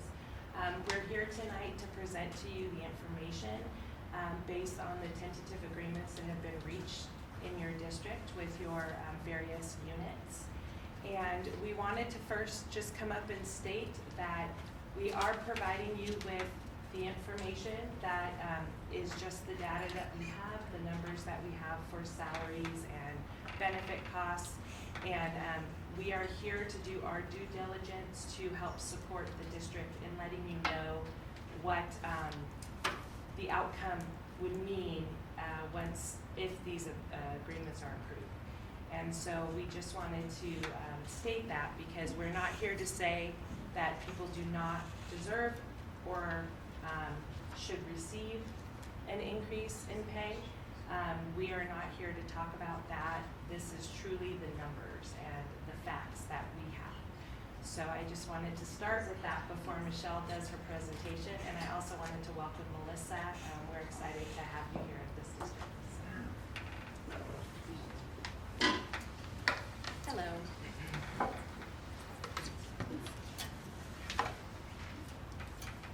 Okay, so we're here, and the following information is the effects of the agreements. These are the 5 agreements that we are currently included in this public disclosure. We did these agreements as a cumulative. So when we get to the end, what you'll see, we're just going to show you the end result of approving all of them. Obviously, that's not how it has to happen, but it's the easiest way to kind of look at the data. Obviously, it can be rearranged and looked at differently. So each one of these colors represents one of the units. The orange, it looks like the whole thing's not coming in. The orange is the WTA agreement, which has already been approved. So what these bars represent is the unrestricted reserves that the school would have had barring these agreements. Then each one of those bands of color represents what the effect to the unrestricted reserves is of the approval of these agreements. The red line that you see close to the bottom is about 800 and some thousand. That is the minimum reserve required by the state, which is 3%. That is what is required by the state that a school maintain as part of their fiscal solvency. The kind of lighter blue that you see, which you see on the left is larger, that is what your unrestricted fund balance is at the end of each of those fiscal years. So you can see that at the end of this fiscal year, with all the agreements approved, you still have an unrestricted fund balance that is a little over $4 million. It drops from about $7 million to $4 million. Next year, we also include the additional 4 and 4 or 6 and 2, but those additional agreements. It does not include the CSEA because, as we mentioned before, that did not make it to us in time to be evaluated with these numbers. The second year out, you have less than $2 million of reserves. And the third year out, you're about $1 million shy of meeting the minimum reserve that the state requires.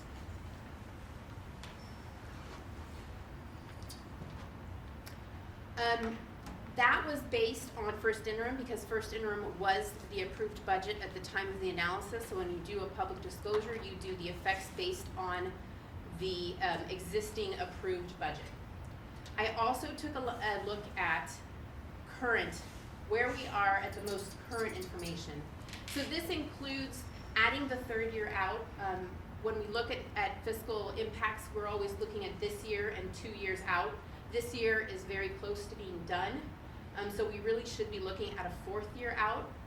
I built in the effects of the second interim, and I also built in the increased COLA that it appears we will get next year of 8.13. The original first interim budget was built with a COLA that was slightly over 5%. So I went ahead and added all those additional numbers, and you can still see that in 24-25, we are $500,000 short of meeting the minimum reserve, and in 25-26, you're 4.3 million shy of meeting the minimum reserve. So what that would indicate is that in order to remain fiscally solvent, the district would have to find budget reductions to the tune of about 4.4 million in the next 4 years, 3.5 years, because we're halfway through this year. I want to interrupt you for a second. Sure. This was not part of the presentation that you showed me yesterday. I was trying to improve it. I was trying to see if there was some way to make it These look numbers are better. vastly different than what you explained to me yesterday. Sorry to interrupt you, but. So this one is the one we talked about yesterday, Yeah. which is that we were about 1 million shy. Yeah. And when looking at these, we saw that somebody might point out that we didn't include the whole 8% for next year. So in years 3 and 4, we're making some assumptions about what COLA might look like. Correct. We're using the school services dartboard, which is the predictions that the governor is currently using as the expected COLAs in the years out. And what would those be? So for next year, it's 8.13. For the following year, it's like 5. Do you have it? Yeah, 3.68, and then the final year was 3.17. Something more 3.16. akin to the norm. Yeah, it gets it comes, and obviously that's affected by inflation, and so those numbers obviously can change. And a budget is the best estimate of what's going to happen with the information that we have today, which is the best that we can do. And I just want to add, the next slide takes the 3 years that you saw on the bar graph, and those are those first 3 years here, and then she had added the additional 4th year just to incorporate in what that would look like, because you're almost to the adopted budget time frame, and so when you hit the adopted budget, 22-23 will fall off, and it'll be 23-24 is your budget, and then you have the 2 out years that you always are to be looking at when you're looking at a budget. May I ask you a question, Sam?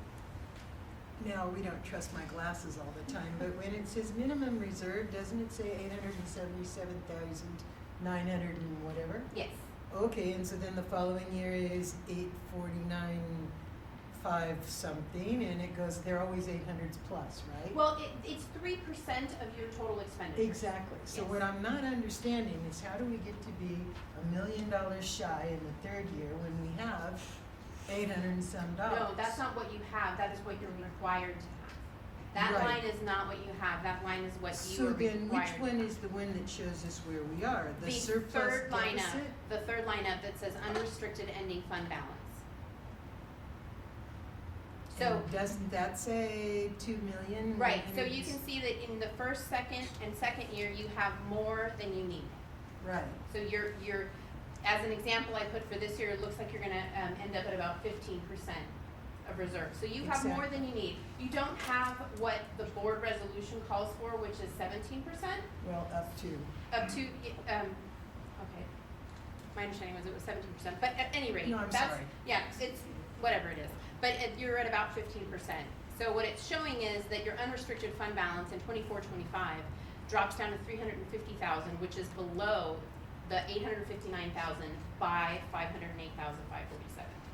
And sort of makes the assumption that we're spending all of that 2,174,000 whatever to cover all those bills we've incurred. And we think that we're getting about a 3% COLA instead of a 6 or a 8 or. No, we're whatever. assuming, in this one, we're assuming the 8.17 for 23-24. Right. The 3.5 something for 24-25, and the 3.2 something for 25-26, which is 13 point this year. Pardon? The COLA for this year, 13 That's already built in. That's already built in because it's already part of the budget. Yeah, so that's already, that 13%, 11 point something percent is already included because it was part of the budget. And that hasn't changed since the first year. Okay. Thanks. So looking forward at Prop 98 dollars, last year we were 100 billion to the good. This year we're 22 billion to the south. What are we looking at estimates in the next year or two? So that's where the estimates are in the COLA. We're not forecasting, not us. The state's not forecasting additional one-time funds. Those COLAs that we're looking at are what they're forecasting as of right now. They do suspect that they have enough rainy day funds to cover the 8.13 COLA because again, the COLA is the cost of living adjustment. It does not mean that the state has to fund it. It's just what it is. As we've known in the past, we've seen negative COLAs. The state is unable to fund them. And as we know, we've seen that the state expected revenues, the estimates that the governor did with his proposed budget, the revenues actually coming in lower at this point to the state. But because they have the rainy day fund, they're confident that they're going to be able to cover that 8.13, which is what we included here. So that's why you see that third year out, instead of being $1 million shy, it's 500,000 shy, because I wanted to include what we know now is likely to happen and include that additional income. Right. But one of the issues that has come up at our board meetings when we talk about budgets is that third year out is frequently grossly inaccurate.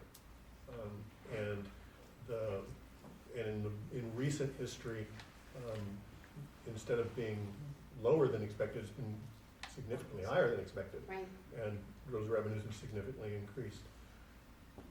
However, again, things are changing on the financial outlook of the state, and one of those happens to be driven by rising interest rates at the Fed level, which are having a dramatic impact on home sales, for example, those home sales, of course, generate enormous revenue for the state, which is causing part of the shortfall. Now, the question really boils down to is how much is that going to impact us moving forward? Not necessarily this year and next year, but that third year out. Where's the relief?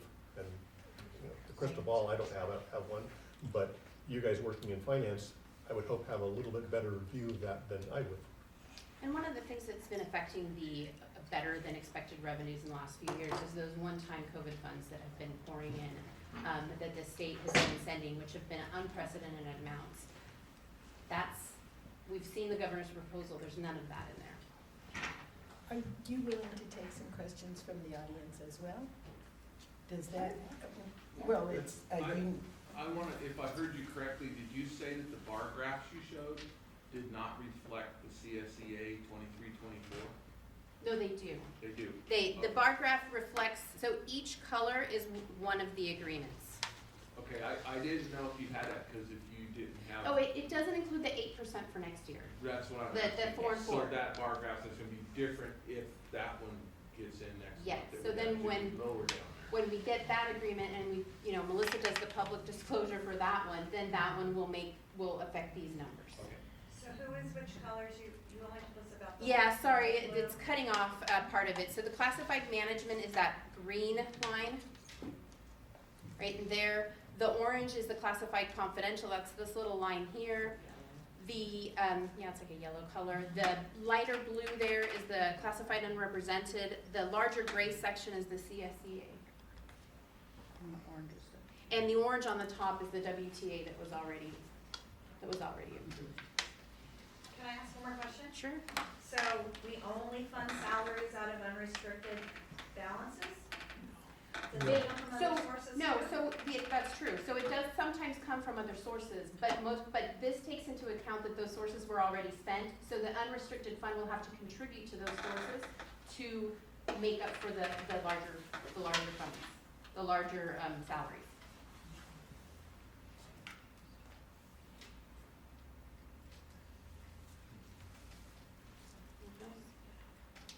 One of the questions in the public disclosures is, are we funding ongoing expenses with one-time funds?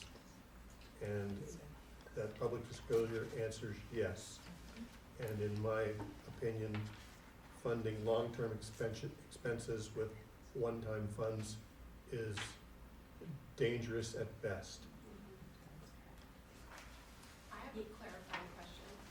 So if the state gives a 20% COLA and every employee gets 20% COLA, it costs the district more than 20%? Yes. Because of the benefits. So it's not just your salary, but. But I thought we were taking into consideration of the benefits too, I guess. I don't know, it was just really far off from what, when we discussed stuff in negotiations, these numbers are totally far off from what, so that's why there's a lot of discrepancy. And so, it's not clear, and it hasn't been clear. Yeah, so I know when we're saying benefits, we're meaning like STRS, PERS, taxes, all of the taxes. Roughly 20%. Yeah, so that can be about 25% more than what the COLA would fund.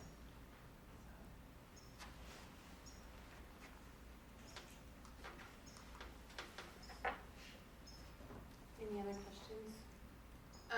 So we wanted to cover just a couple of other items. So the Fiscal Crisis Management Assistance Team is an organization that was established by the state in 1991, and their job is to assist districts, assist counties when a school finds itself in fiscal distress.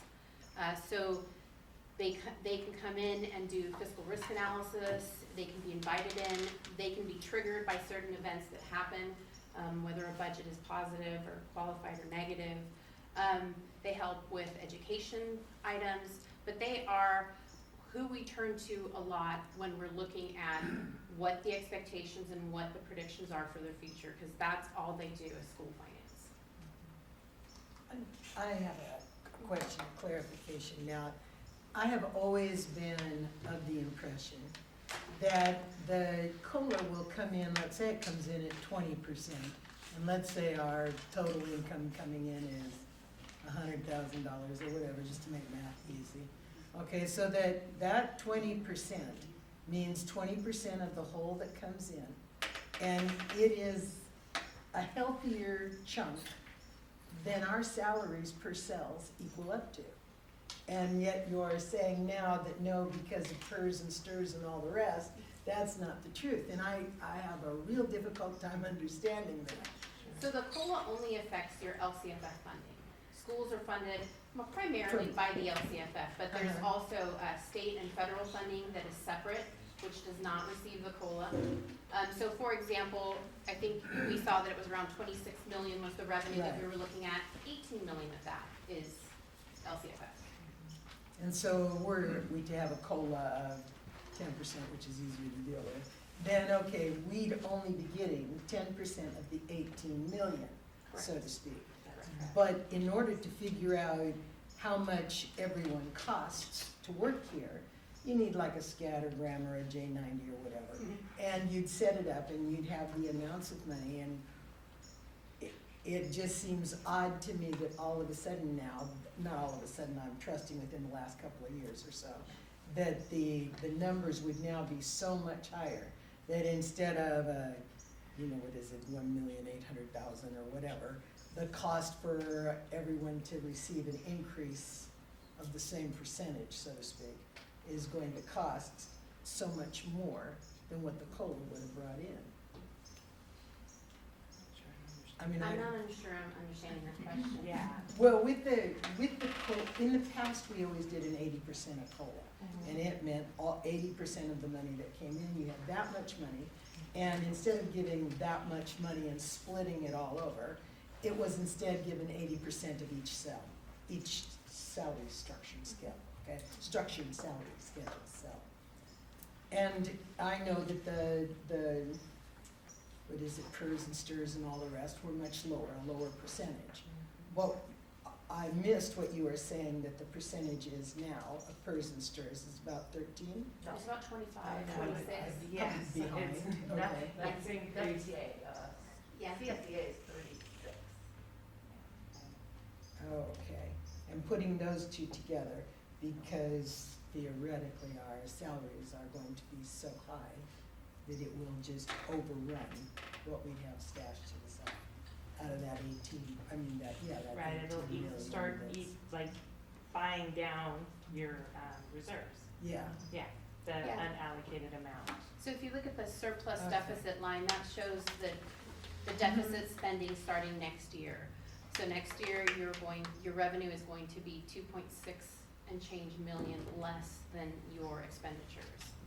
And in 24-25, that's gonna be 3.8 million less than your revenue. And that's And- just, both of those both of those surplus deficit numbers are still including in one 8.1% and in the other one 3-point-something% Yes. in terms of COLAs. Yes, Anticipated. and actually for the hypothetical fourth year out, trying to like look forward, you'll notice that I included the 3% COLA, but I did not change the expenditures, which as we know is probably not true because they're step and Probably column. gonna go and- up, yeah. But that requires a lot more analysis. I was trying to simplify it and look at it in as best a light as possible. yeah. And it never includes the retirements or the leaving or the whatever happens. Right. if Correct. you- Yeah. Well, actually, in the first interim budget, you'll notice that there is actually a reduction, well, not in this slide, but when you look at the public disclosures, there's a reduction in salaries in next year, and that's because some retirements were taken into account when the first interim budget was done. Oh, okay, I did notice that on here and I wondered about that. Yeah, But I didn't know, because as a general rule, we didn't used to take into account anybody leaving, right. only those coming in and the assumption of what they would make. Yeah, there was, Where they would be placed. So this, Okay. this appears to be a rather drastic set of numbers that should give us pause. One of the issues that we've struggled with through negotiations is a question of credibility. Our last fiscal director basically told us this. There were plenty of people who were not willing to believe that. Now you came and validated that. Now the next question I would throw out is, do we need to bring FICMAT in to validate what you've done? And is that a reasonable thing to do? So our recommendation would be that if you were to approve the public disclosures tonight, and this is the projection of what's going to happen, your adopted budget is going to show that the third year you're negative. And so FICMAT's gonna automatically be generated to come in and look and do an analysis of your books, your finances. And that's something that we have on some additional slides, and we wanted to share with all of you, just so you're aware of the process. Well, I'm kind of curious about, let's assume for the sake of argument that we approve all of these salary changes tonight. Right. And then FICMAT comes in and says, what were you thinking? Right. Then what are our options? What will FICMAT force us to do? Budget reductions are going to happen. Does that mean we go back to negotiating lower salaries? It doesn't necessarily mean that. It's gonna mean you're gonna have to look at your budget and figure out where you're going to be able to do reductions, like elimination of where you're gonna spend less. So it could be people, which is a majority of your budget, that you'd have to reduce the FTE, and any other parts of your budget you'd have to look at. So it could be operational, maintenance, I mean, all of those things, you'd have to look and see where you could squeeze out the money to recapture it. Okay.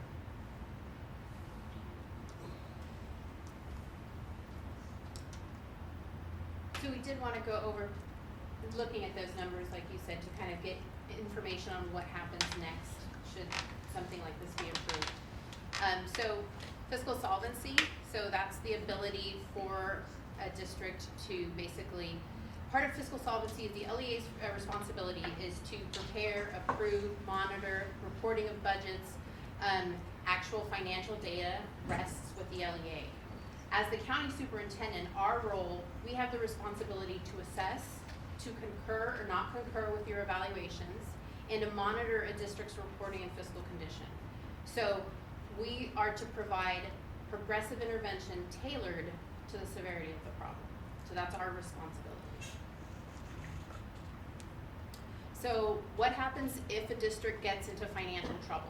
The first line of defense is obviously all of you as the local governing board, to look at the budget and make decisions that will help get the district back into a fiscal alignment. The second line of defense is intervention by the county superintendent and can be a fiscal expert or fiscal advisor. Our job is to help advise you further on what can be done. The third line of defense is the state with an emergency appropriations by legislature. So at that point, and what that means, the emergency appropriations is you've run out of cash and you can't pay the bills.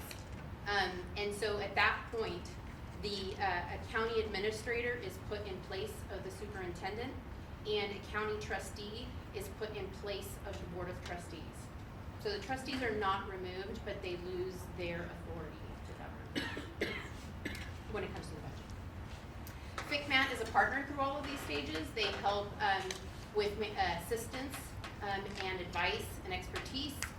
And there are certain stages where there's an automatic engagement, like Becky was talking about, where if certain events happen, such as a budget going from a positive status to a negative status, it will trigger their involvement automatically. Certainly before that happens, you can always call them in and ask for assistance, but there are points where it's automatic by statute. So again, like I was saying, cash insolvency is when you can't make your payroll, you can't pay your bills. There's not enough cash at the county treasury to pay the bills that need to be paid. And of course, always our most important bill is our payroll. And so we always look to make sure that we can cover payroll first. You can push others off a little while, but payroll's first. So cash insolvency happens when you have deficit spending, which causes the erosion of your fund balance, and you have a sustained negative cash flow over time. So cash insolvency is really the end of the road. That's what's going to trigger that emergency appropriations, which may result in governance changes. So here's a little more on the consequences of cash insolvency. So the district's governing board may ask for and receive authorization for an emergency appropriation, which is in essence a loan from the state. The district will lose the superintendent and the local governance will be removed if the loan is more than 200% of your minimum reserve. So as we saw, it's about $800,000. So if we have to get a loan for about 1.6, 1.7 million, this will trigger this situation. Then budget cuts will still need to be made because you still have to get the budget into alignment, but now it's even more than before because it's very expensive to go into fiscal insolvency. The administrators and the trustees have to be paid. There's interest and fees associated with the loan. There's county office that has fees that have to be paid, as well as the FCMAT fees for their services that have to be paid. It's not a bailout, it's a loan to help the district be able to make the obligations. Most likely in insolvency, the district fiscal situation gets worse, not better in the short term. So you have the bleeding from the original wounds, but that is compounded now with the additional costs and debt services and emergency appropriations that happen. So FCMAT tells us that there's different characteristics for those districts that make a turnaround quickly when they find themselves in a sticky situation, and those that do not. Those that make a successful turnaround recognize they have a problem, they don't mask it, they take advantage of financial expertise that is available. They work collaboratively with oversight agencies and are part of the solution.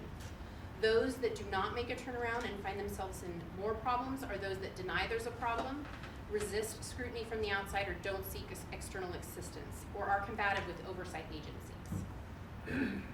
So our responsibility If at any time the county superintendent determines that a district may not be able to meet its financial obligations for the current or 2 subsequent fiscal years, Education Code Section 42127.6 requires the county superintendent, in consultation with the superintendent of public instruction, to do at least one of the following items, and all actions that are necessary to ensure that the district meets its financial obligations. So those items can be, we can assign a fiscal expert paid for by the county superintendent to advise the district of its financial problems, conduct a study of the fiscal and budgetary conditions of the district that includes, but is not limited to, a review of internal controls, direct the school district to submit a financial projection of all fund and cash balances of the district as of June 30th for the current and subsequent fiscal years, require that the district encumber all contracts and all other obligations to prepare appropriate cash flows analysis and monthly and or quarterly budget revisions to appropriately record all receivables and payables. Also direct the district to submit a proposal for addressing the fiscal conditions that result in the determination that the district may not be able to meet its financial obligations, withhold compensation of the members of the governing board and the district superintendent for failure to provide requested financial information, assign the fiscal crisis and management assistance team to review teacher hiring practices, teacher retention rates, percentage of provisions of highly qualified teachers, and the extent of teacher misassignments. These are all in statute. So this is what's in statute in the Ed Code. So the district fiscal status will also result in some additional items. Non-voter approved debt, because the district's now in financial status mirrors that of a district with a qualified certification. Ed Code prohibits the district from issuing non-voter approved debt without the approval of the county superintendent. Government Code 3540.2 requires that the district to allow the County Office of Education at least 10 working days to review and comment on any proposed collective bargaining agreement. Provide a 24-month cash flow projection for all district funds. Currently, we only require 12 in a positive situation.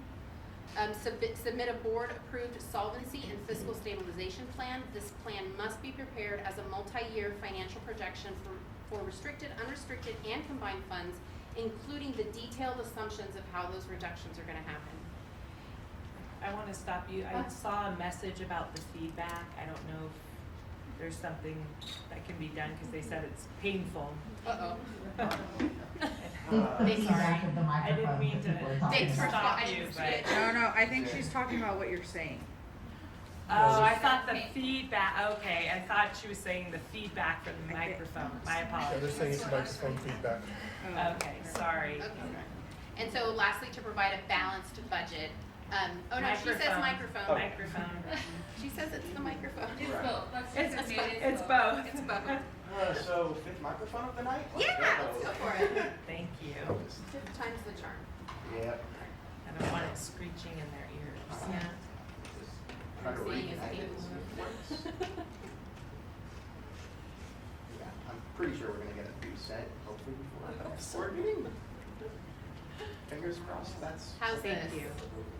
Does it have less feedback, hopefully? Sounds better so far. Thank you. Yeah. Okay, so last one being providing a balanced budget with a time frame, within the time frame that the County Office of Education requires, showing that the budget reductions will be made and can be made to bring the district back into alignment. And again, it includes details of exactly how that will be done and then follow through on those reduction plans.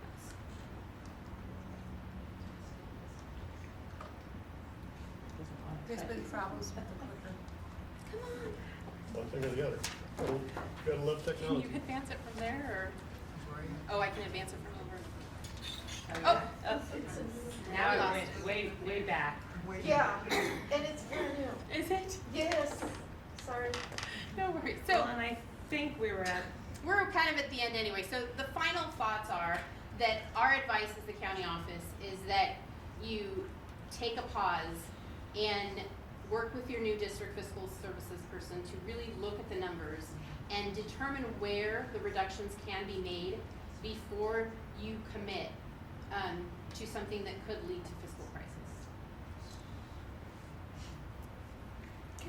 Can the board get a copy of your slideshow? Yes, absolutely. Thank you, thank you. Next question I have for you is, assuming we don't approve these TAs tonight, and then we take this data and then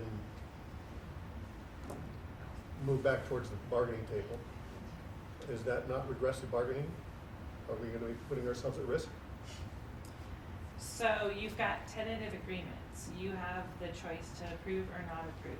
And so if you don't approve or you table and want more information, that's something that then you go back to the table and talk with them. You know. Mr. Bowles, you didn't ask me, but I would rather have legal counsel give us advice on this matter. Yeah. From your question, And do you think you can secure that for us? by tonight? No, but, you know, when it's not snowing, maybe. Well, let's have them finish.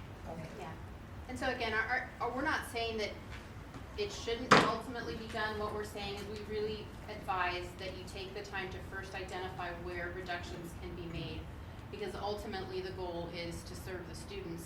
And so you have to really look at what reductions can be made that won't affect that goal.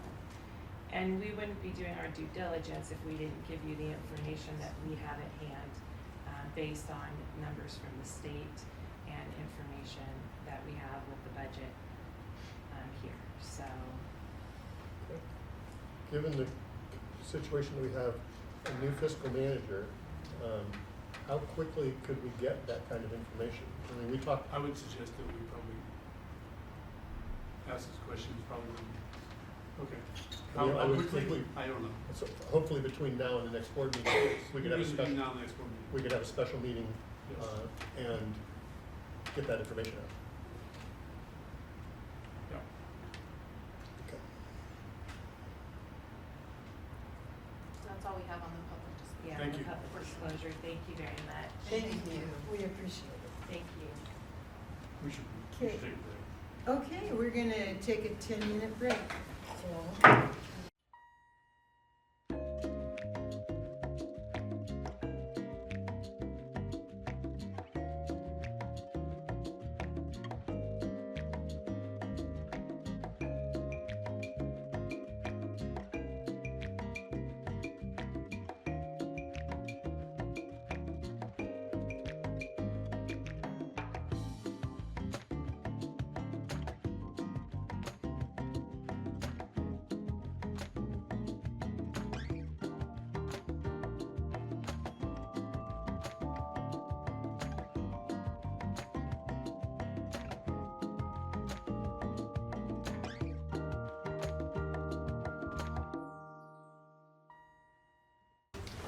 Okay, so we are now at, are we approving a second interim? I mean, I think I will. or no, we're not, we're back up here You're on at D. C, I'm at D, You're at D. exactly correct. Okay, so, No, do you we're have not- more you'd like to say? No, are we Oh. are we doing the second interim, or are we doing something? Well, Sorry. we sort of have two others before you, Oh, unless that's we. right. Sorry. I guess it's late. I heard it back. If you wanna move them around, it's fine. No, I. Well, let's move them, they've got back to you, Kai. Yeah. Oh, okay, then, what's gonna happen, and I'm sorry we didn't do this earlier when we were modifying the agenda. We're gonna go ahead and put F above D and E, and, you're more than welcome to come back. Thank you.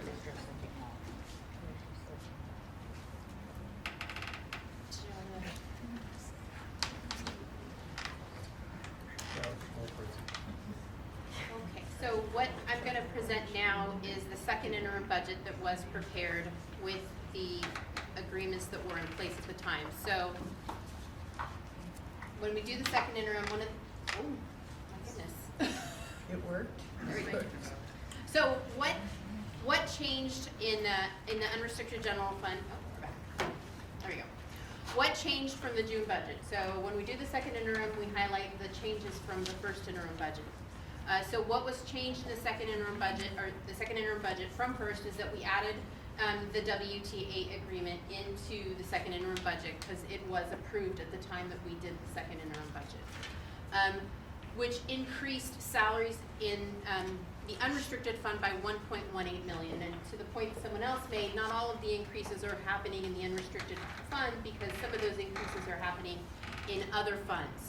So the second item then shows that we also had to increase our contribution to those other funds by $233,000 to also accommodate for that increase. Supply costs increased by about $50,000 to cover some IT costs and encumbrances that were on the books that were in excess of the original budget. Additionally, there was some increase in operational costs, about $30,000, to cover some maintenance and repair costs that were already in excess of the original budget.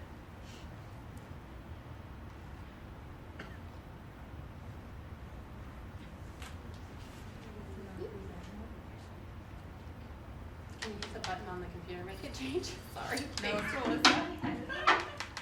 It's not liking me. No, it's not. No? Now we No, lost it. sorry. You wanna try this one?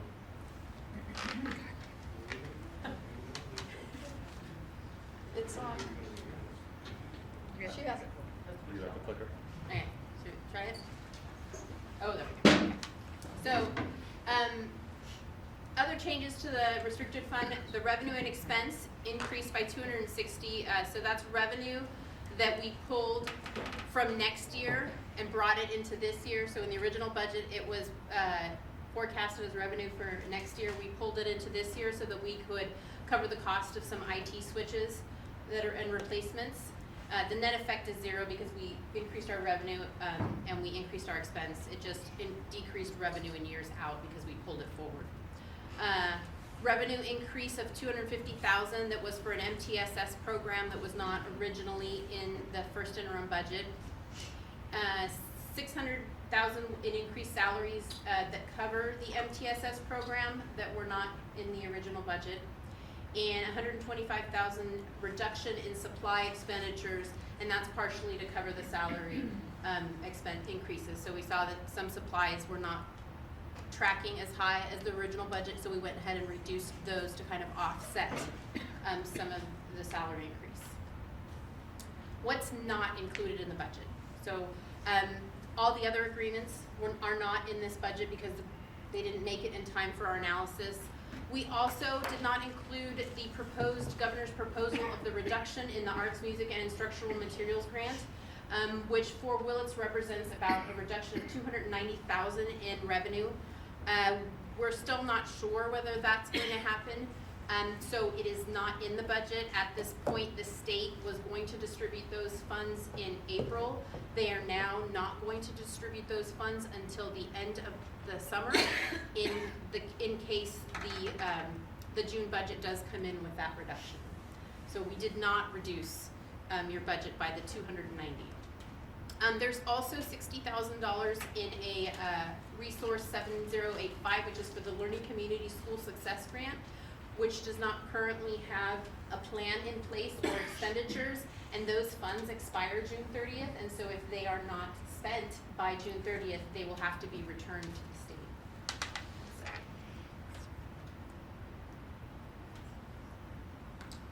So with just what's in the budget that we're talking about, you look at your reserves, your ending fund balance for this year, and this would go down to 9.2 million. And again, this is not just your unrestricted, this is all your funds, which includes your restricted funds as well. Would go down from 9.2 million, and then by 24-25, you're looking at 5.1 million.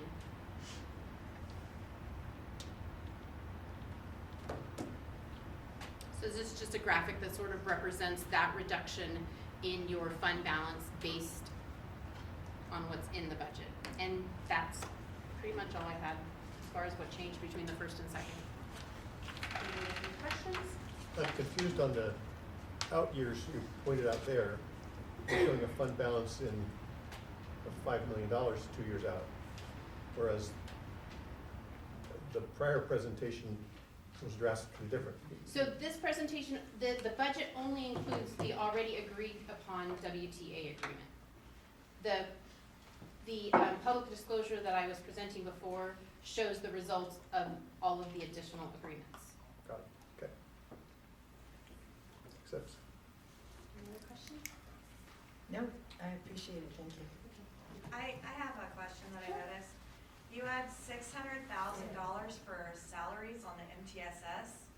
Is that wrong? Yeah, sorry. It's gotta be pretty extreme. Yeah, no, It was, 250,000. 250, They sorry. washed each other out. so the budget Thank actually you. has the right number, my slide has the wrong number, sorry about that. That's why I brought her. I'm like, we signed, I think we had an MOU, but it wasn't for that much money. I'm like, everybody's walking away with a lot of money if that's the case. Thanks for Alright, pointing that out. What do you do? You vote on that? Yeah, on the approval of the interim, right? I'll make a motion to approve the interim. Do you have a second? I'll second. Okay, it's been approved and seconded. All those in favor say aye. Aye. All those opposed and abstainers. Okay, so it carried. Now we'll go back up to D. Thank you, Becky and Michelle. Thank you. Thank you very much. And Roberta. And Roberta? Are we gonna have a board discussion about the presentation or not? I think it's Well- going to come up at some point here. I'm sorry? I think we'll get to that, I think. Okay. Are you thinking it will show up with D? I got a hunch there. Okay, well, they're all And E. together on D. So, this particular thing is approval of tentative agreements with California CSEA, Chapter 261, and classified management and administration, and classified confidential, and unrepresented classified. So, is there a motion to pass or not pass this? We need a motion before we discuss, right? Isn't that still the rule? Okay. Do we have a motion to approve it? I move that we approve it. Okay, do we have a second? I'll second.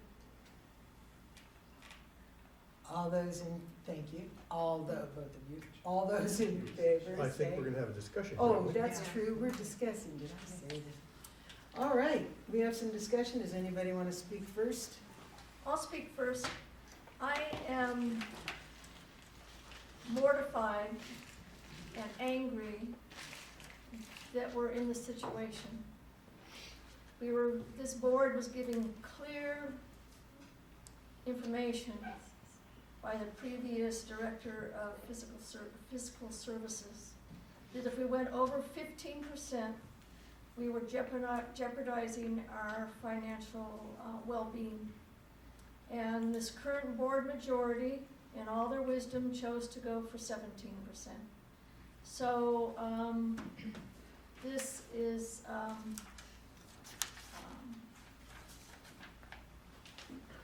we should have known this was coming. At 17%, 15%, we would be able to not jeopardize our financial security, and but the board majority went for 17%. So I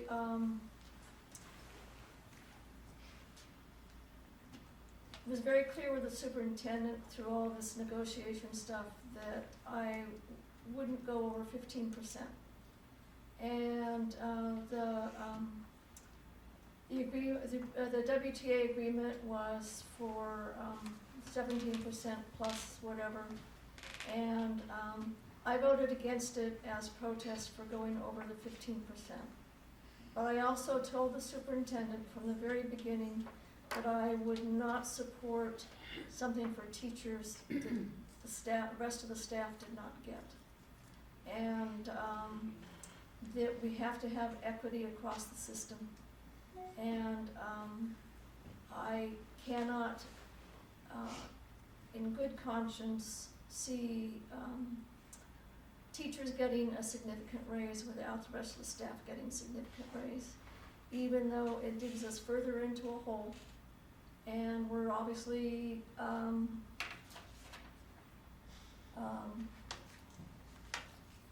We obviously have a lot of work to do and serious work ahead of us because we've trashed our financial well-being.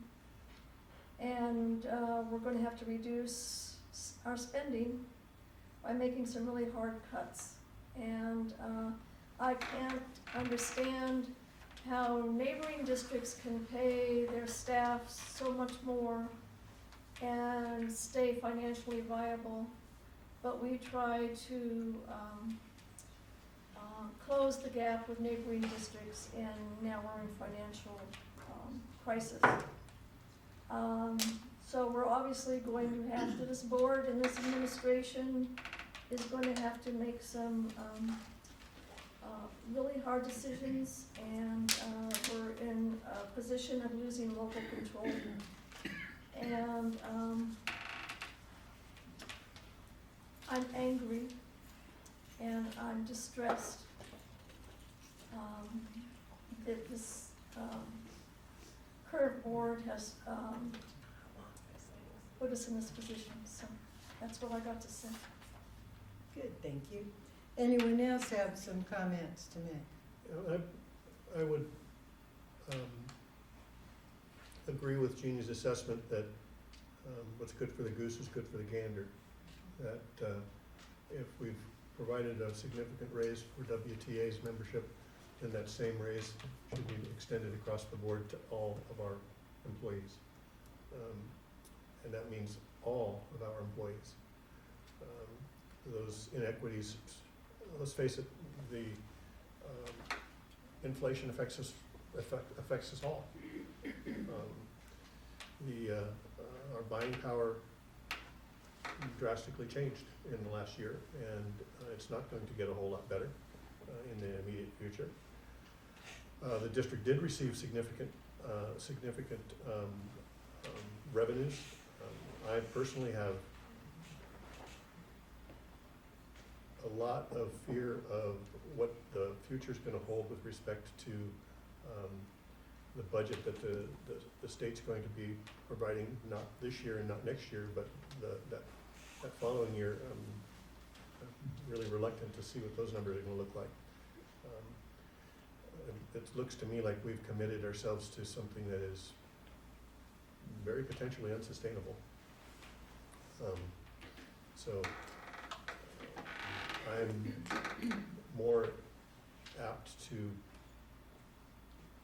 table this and get more information to validate the information that we got from MCOE and our prior fiscal management and determine whether or not that is legit. So that's where I am. Jennifer or Diane, do you have anything you want to add? Oh, go ahead. I agree with Julie and Allison, that if we've given it to one group, we need to give it to the other. And I also would like more information. Yeah, and I would like to table it as well, because we have to think about what to do. I wasn't expecting this at all. Okay, well, I can't say that I agree with everybody else. And I'd like to remind us of a few things first. This district has been giving increases in salary to various groups over the past 7-8 years that have been between 3 and 5% every single year. Part of it is built into their salary schedule, and the other part of it is kind of that, well, what they got, we get. Unfortunately, that didn't go to all bargaining groups. We have a bargaining group, in particular CSEA, that hasn't had all of their membership receive increases the same as other members within their membership for the last 8 years. And consequently, there were way in abundance of inequities. Those can't be ignored and erased and said, okay, starting tomorrow we're going to be equals. We're going to do equitable things. That doesn't work that way. You fix your old mistakes as best as you can so that come tomorrow, you can stop having such huge inequities and start making them a little more even. The main reason why it was so very important to me to have all those bargaining units separated. I don't think it's good to blanketly say yes to a bargaining unit that's all by itself, and then a month later say yes to 4 units that are all squashed together. With amounts of money, when we talk equity, we really shouldn't be using percentages. As you can all do your own math, when you're making $100,000 a year and you have a 17% increase, you make 17,000 additional dollars. It's a lot different than when you make $25,000 a year, and you get a quarter of that 17, which all of you know is like $3,750, okay? Yes, there is a cost of living for every single person in here. And if you wanted, depending upon the news channel you prefer, you can listen to them that say more or less it's between $300 and $700 a month. When you're making $3,750 for the year, you best hope your cost of living increased $300, because then you more or less break even. When you're making $100,000 and you've got $17,000 extra that year, you look at that $300 cost of living per month and you say, yeah, well, I'll get through it. Of course you will. Of course you will. So you can't say, I need equity in our salary increases because 35 or 37, whatever, even go to an average teacher salary. That's even more probably relatable to some. They make 60 grand a year as the average. Now with this 17% that they just made, it jumps it to about 68. But let's make it 50 because Zeros and I don't have a good time. And it'll be easier for you to know that it's $8,500, okay? That amount of money will almost get you back to the type of buying power you should have. And teachers did not get those raises over the last 8 years specifically any better than did CSEA. Their salary schedules don't include 3% increases, even in the first 12 years. Now, you don't have to believe anything about my numbers. Go get the public knowledge. It's in the DO. And you can figure all out the math your own selves. I am not saying any more than the MCOE people said that people don't deserve their raises. I'm not saying that the competition is stiff. I'm not saying that it's difficult to drive down the street and make more money. A lot of people work in Willits because this is where they want to work, not because they are making more money. The type of working conditions they have are considerably different as well. But we do need to remember that if you're a classified employee, being a cook, you cook pretty similarly. You might cook for 600 kids instead of 4 or 300 kids, but it's not that different. That'll account for some of that discrepancy. Teachers, well, it's not that fortunate. Teachers have 20 to 120 students a day, depending upon their grade level, and they do pretty much exactly the same job every single class that they work in. You're a 4th grade teacher, whether you're in Ukiah or here, the biggest difference you're going to find is whether or not you have aid time. Go to Ukiah, look it over, and find it out for yourself. If you're an administrator, the same thing happens. You make your $120,000 a year on a good day, or you make your $100,000 a year for a middle school and you have 5 years experience. Pomalita has 700 kids, not 350. They have twice as many teachers. You need to weigh your apples with your apples and not your apples with your bananas. Because even though sometimes they really do weigh the same, it's not the same fruit. Well, that was my attempt at a joke. Never mind. The point I want to make is that I do believe, like I said earlier, it's a whole lot better in my mind to do each group independently. It's a whole lot better to look at a list and say, oh my gosh, 65 or 70 employees are gonna cost the district $600,000 in increases. Now, that's not true, they won't cost that much. 104 employees in a district are gonna cost the district not 600,000, but maybe closer to 9 or 10, 10,000. What is that, $1 million? And 20 employees are gonna cost the district $400,000. Those 20 are gonna cost nearly what 65 or 70 cost. Those, you want my 3 minutes to be up? I would, but okay. the other part of this is, I don't think you're looking at this from the same lens that the rest of us are. None of us are disagreeing that all of these people are worth what we're paying them and far more. Exactly, we've been down that path. The issue for me, and probably for a few others on the board, is really a very simple one. Can we afford it? And that's Just that exactly simple. where I'm going. You can afford what you have committed to pay. We with have been told adjustments. by Alex, I'm aware experts of here that. that are telling us that we can't afford it. They Now, haven't I'm seen not- our adjustments. I'll take my turn and I promise to give you yours in a second. Well, it'll be more in a second, but soon. What can happen is that that the schedules can be modified. It is not true that what's good for the goose is good for the gander when we are talking chunks of money. If you wanna say each person needs $1,000 more than they made, that's gooses and ganders.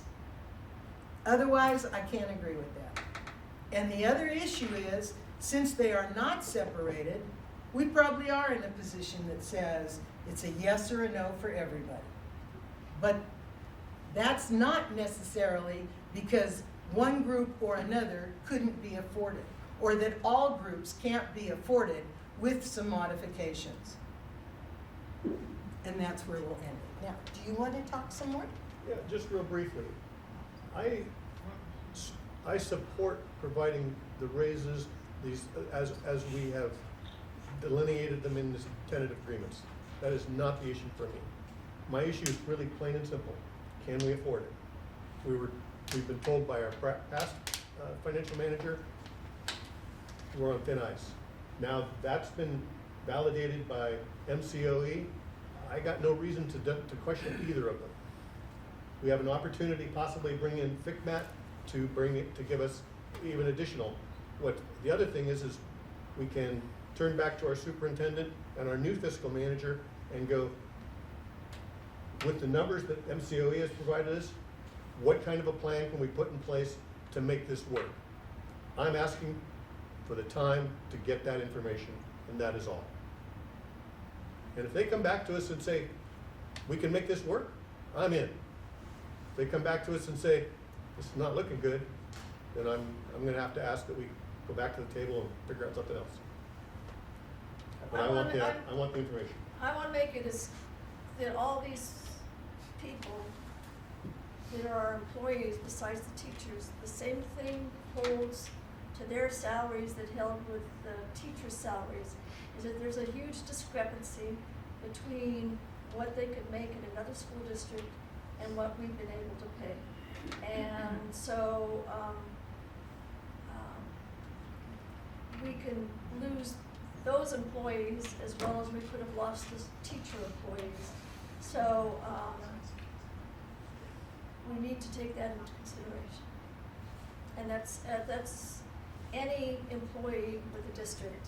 I'm not just talking about administrators who happen to be here, but any employee with the district, that they could make more money elsewhere than they can here. And I do not understand, I understand that Ukiah has less support staff, and that they pay their, they have a less attractive health policy.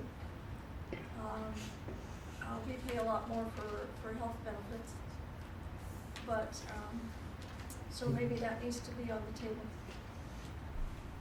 So do we have a motion of one kind or another?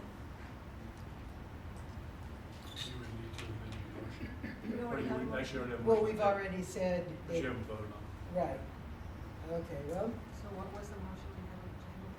To approve it. yeah, to approve the letter C, this, Letter D. no, letter D, gosh.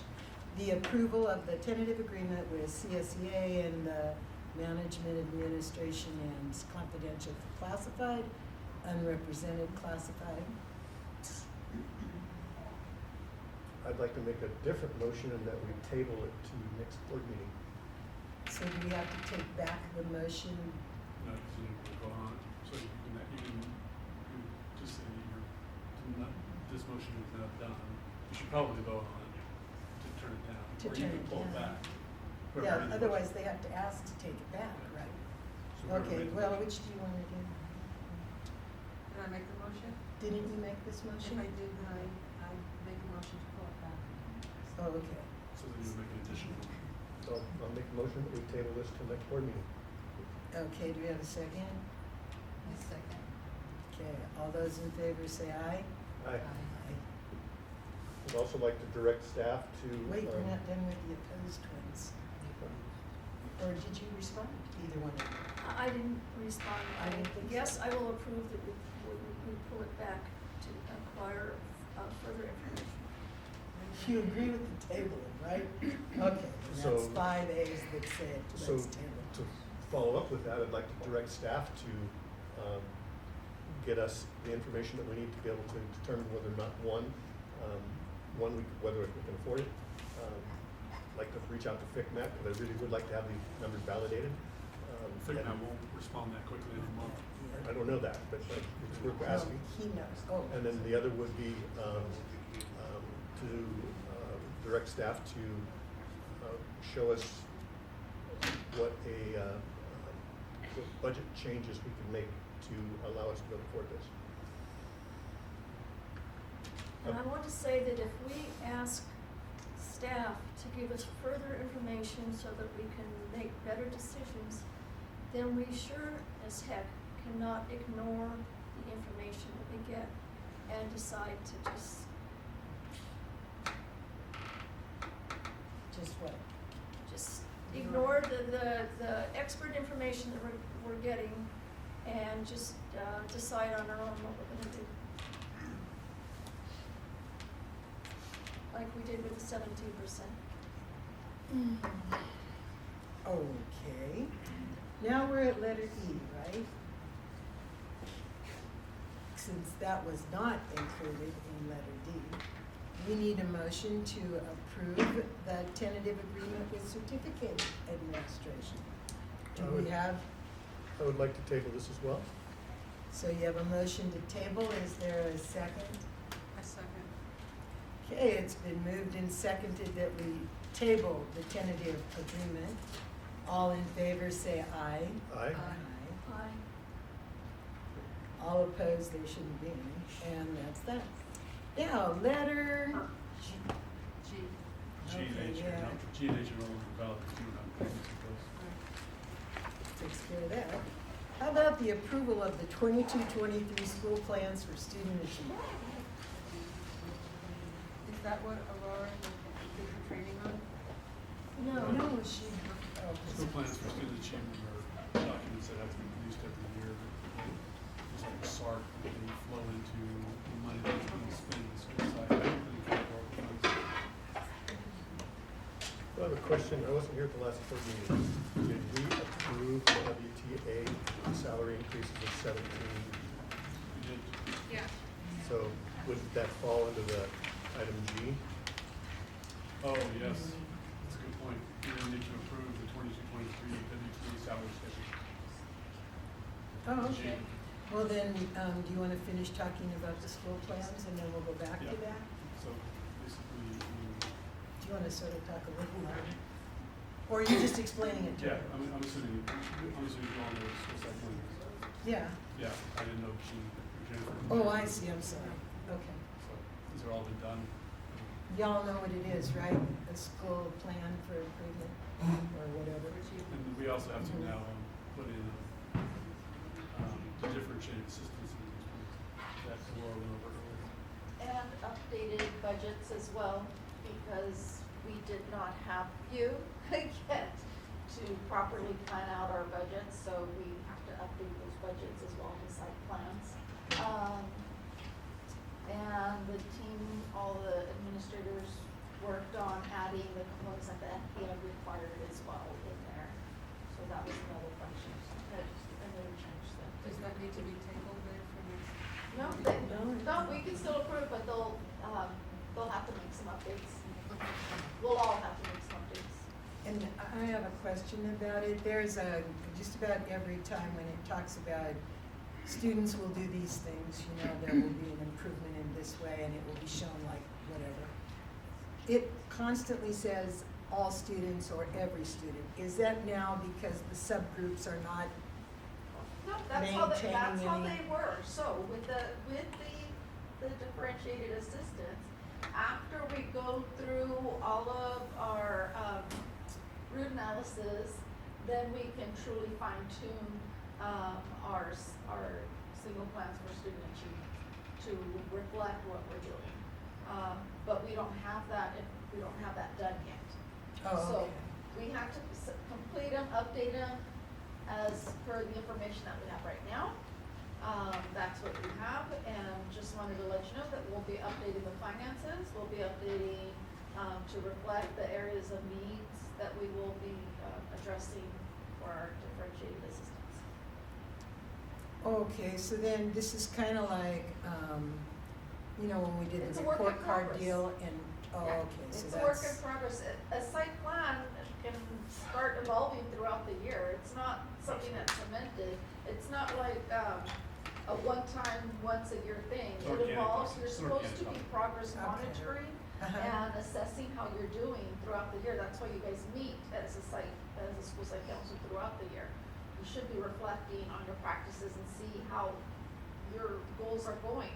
Are you meeting your goals? Do you need to tweak things? Just like when you're teaching in a classroom, you're gonna tweak things based on how your students are them that they progressing. need to leave their sex category because they are different.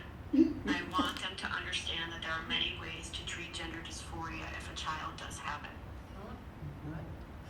gender dysphoria, Young that's not people right. are right at that moment in life He's when on they're the looking. wrong deal. Or not wrong, he's really I think so. paying attention to something else. Okay. So, all right, then, do we have approval of the 22-23 school plans for student achievement? I move that we approve the 22-23 school plans for student achievement. I'll second. Okay, all those in favor, say aye. Aye. And opposed and abstainers. So now we'll go back to Item G. G, yeah, where it says approval of Willits Unified School District updated salary schedules. But we don't want an S there, right? So you wanna Or have a- well, we you can have a include motion. librarian and all the Can rest. I make a motion? You have to make, whatever we approved at the previous board meeting Okay, is the salary schedules that reflect that vote. okay.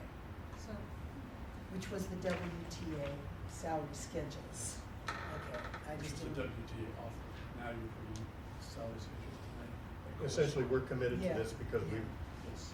Yeah, no, this is just concrete of what the money looks like. so I would move that we reword it, approval of Willits Unified School District WTA staff salary schedule. Okay, a second. I'll second. All those in favor say aye. Aye. All opposed?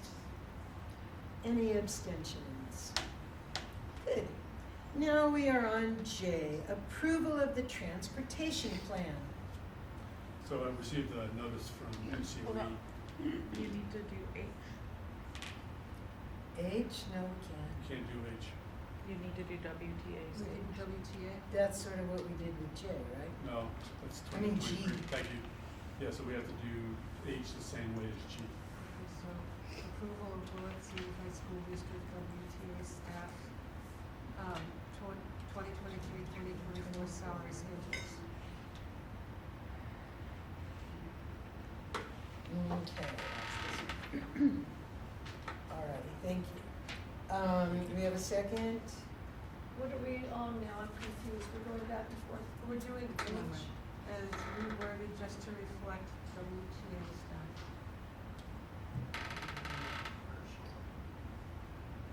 Oh, it includes this. And this one. Do you wanna see more? No, I've got it on. Oh, We were on J and then we're jumping back up again, so. That's my fault. G. We had done G, mhm.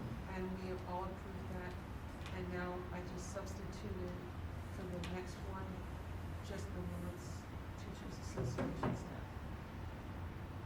So it's the same. Anybody second it? Yeah, And we can say certificated WTA. Okay. maybe that will be better. Certificate Because of otherwise WTA. we couldn't separate them. I thought. Well, yeah, have to, Exactly, certificate, because, Okay. because of decisions we made earlier. right. Now we have to separate them. Oh, okay. Okay. So we had a motion, did we have second? Are you, Alex? Did you? WTA stuff. No, so we're working on Oh. H now, correct? Yes. Yes. But only a separated part of H.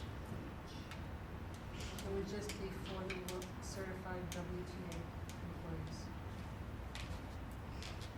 Both of these are just WTAs, as far as I can see. Exactly. One's this year And one's next year. following year. Right. So should it die for a lack of a second? I mean, Not really a choice, this is in contract, correct? But it's gotta be, it's on there, so we have to Right. get a second. I'll second it. all those in favor say aye. Aye. All opposed? Okay, it passed, and abstained, it passed also. All right, are we on J? Good. So there's money out there for a transition plan. We won't receive any money this particular year, but we have to put in a transition plan by March 15th for subsequent years. And about the grant that was there, that $63,000, is that a grant, the $63,000? Okay, that's what I thought. So is that something we need to also deal with right away? No. Oh, okay, 'Cause so it can roll over? we're not receiving any money. So we haven't received it yet? No. Oh, We have okay. to submit a plan to the board, they have to approve it, and then we submit it to the state, so we have approved the transportation plan. And then they'll get money to us when they will on a percentage basis. I'll make a motion to approve the transportation plan. I'll second. It's not fast enough. All those in favor? Aye. Aye. Opposed and abstaining. So now, there's the resolution number 2022-23-6, conflict of interest. Do you wanna talk to us about that, or did we all read it and we can just make a motion? I've read it, I'll make a motion to approve the resolution. Okay, a resolution meaning, Rochelle, that we need to do it one person at a time? Yes. Yes, but you have to motion it first. Well, I think we have It that. just says ayes or noes on here. Doesn't, Okay, then it can be a whole group at once. You have to motion it and get a second and then do a roll call vote. Okay, that's what I thought. Okay, roll call, Alex? Aye. Diane? You haven't received a second motion? Yeah. I moved it, second it. I thought you had, I'm Okay. sorry. Oh, okay, so it's been moved and seconded. Alex, Aye. Diane, Aye. Jennifer, Jean. aye. Paula. Aye. So, and no noes and no abstentions. So, items for the next regular board agenda. Well, we know for sure it's gonna have to do with salary schedules and, agreements.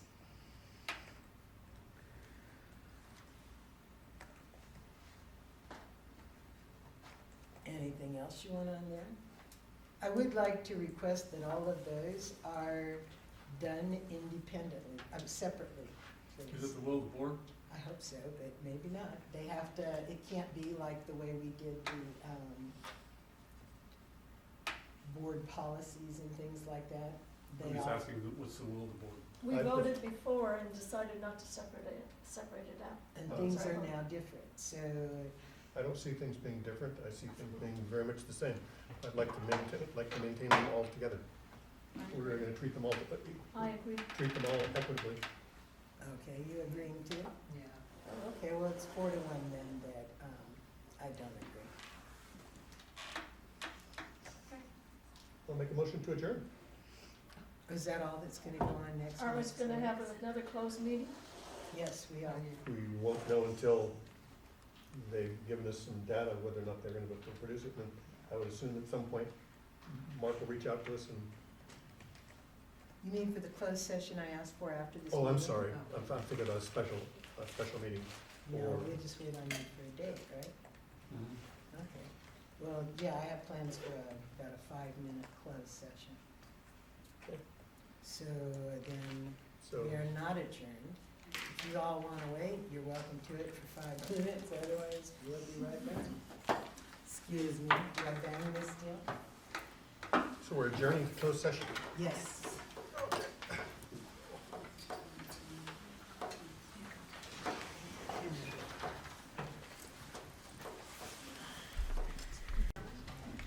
So you have to report out, right? I do have to report out. And I'd like to report out that we sort of came to a decision. And what we'd appreciate is an opportunity to discuss evaluations and things like that for you basically at the next meeting. Okay, so you and I will meet and either make up forms or use something that you know about or something that's in somebody's file, I guess. And kind of get it together so that I can, or you can, I guess it's really you who does stuff like that, sends it out to all the board members, and then they'll respond to it, and before we used to turn them into you when we were the president, so you They'll go to you. would turn them into me. I don't know, no. But basically, we would hope that you and Paula can agree on a tool, and then email that tool to all of us, and we would fill it out and forward it to Paula. She could consolidate the evaluation, and we'll present it to you at the next board meeting, closed session. Okay. Fair enough. Then, ladies and gentlemen, thank you very much. You come back again. Whoops. I'll make a motion to We already- adjourn. Oh, Needs to get seconded. Seconded. I was just so excited.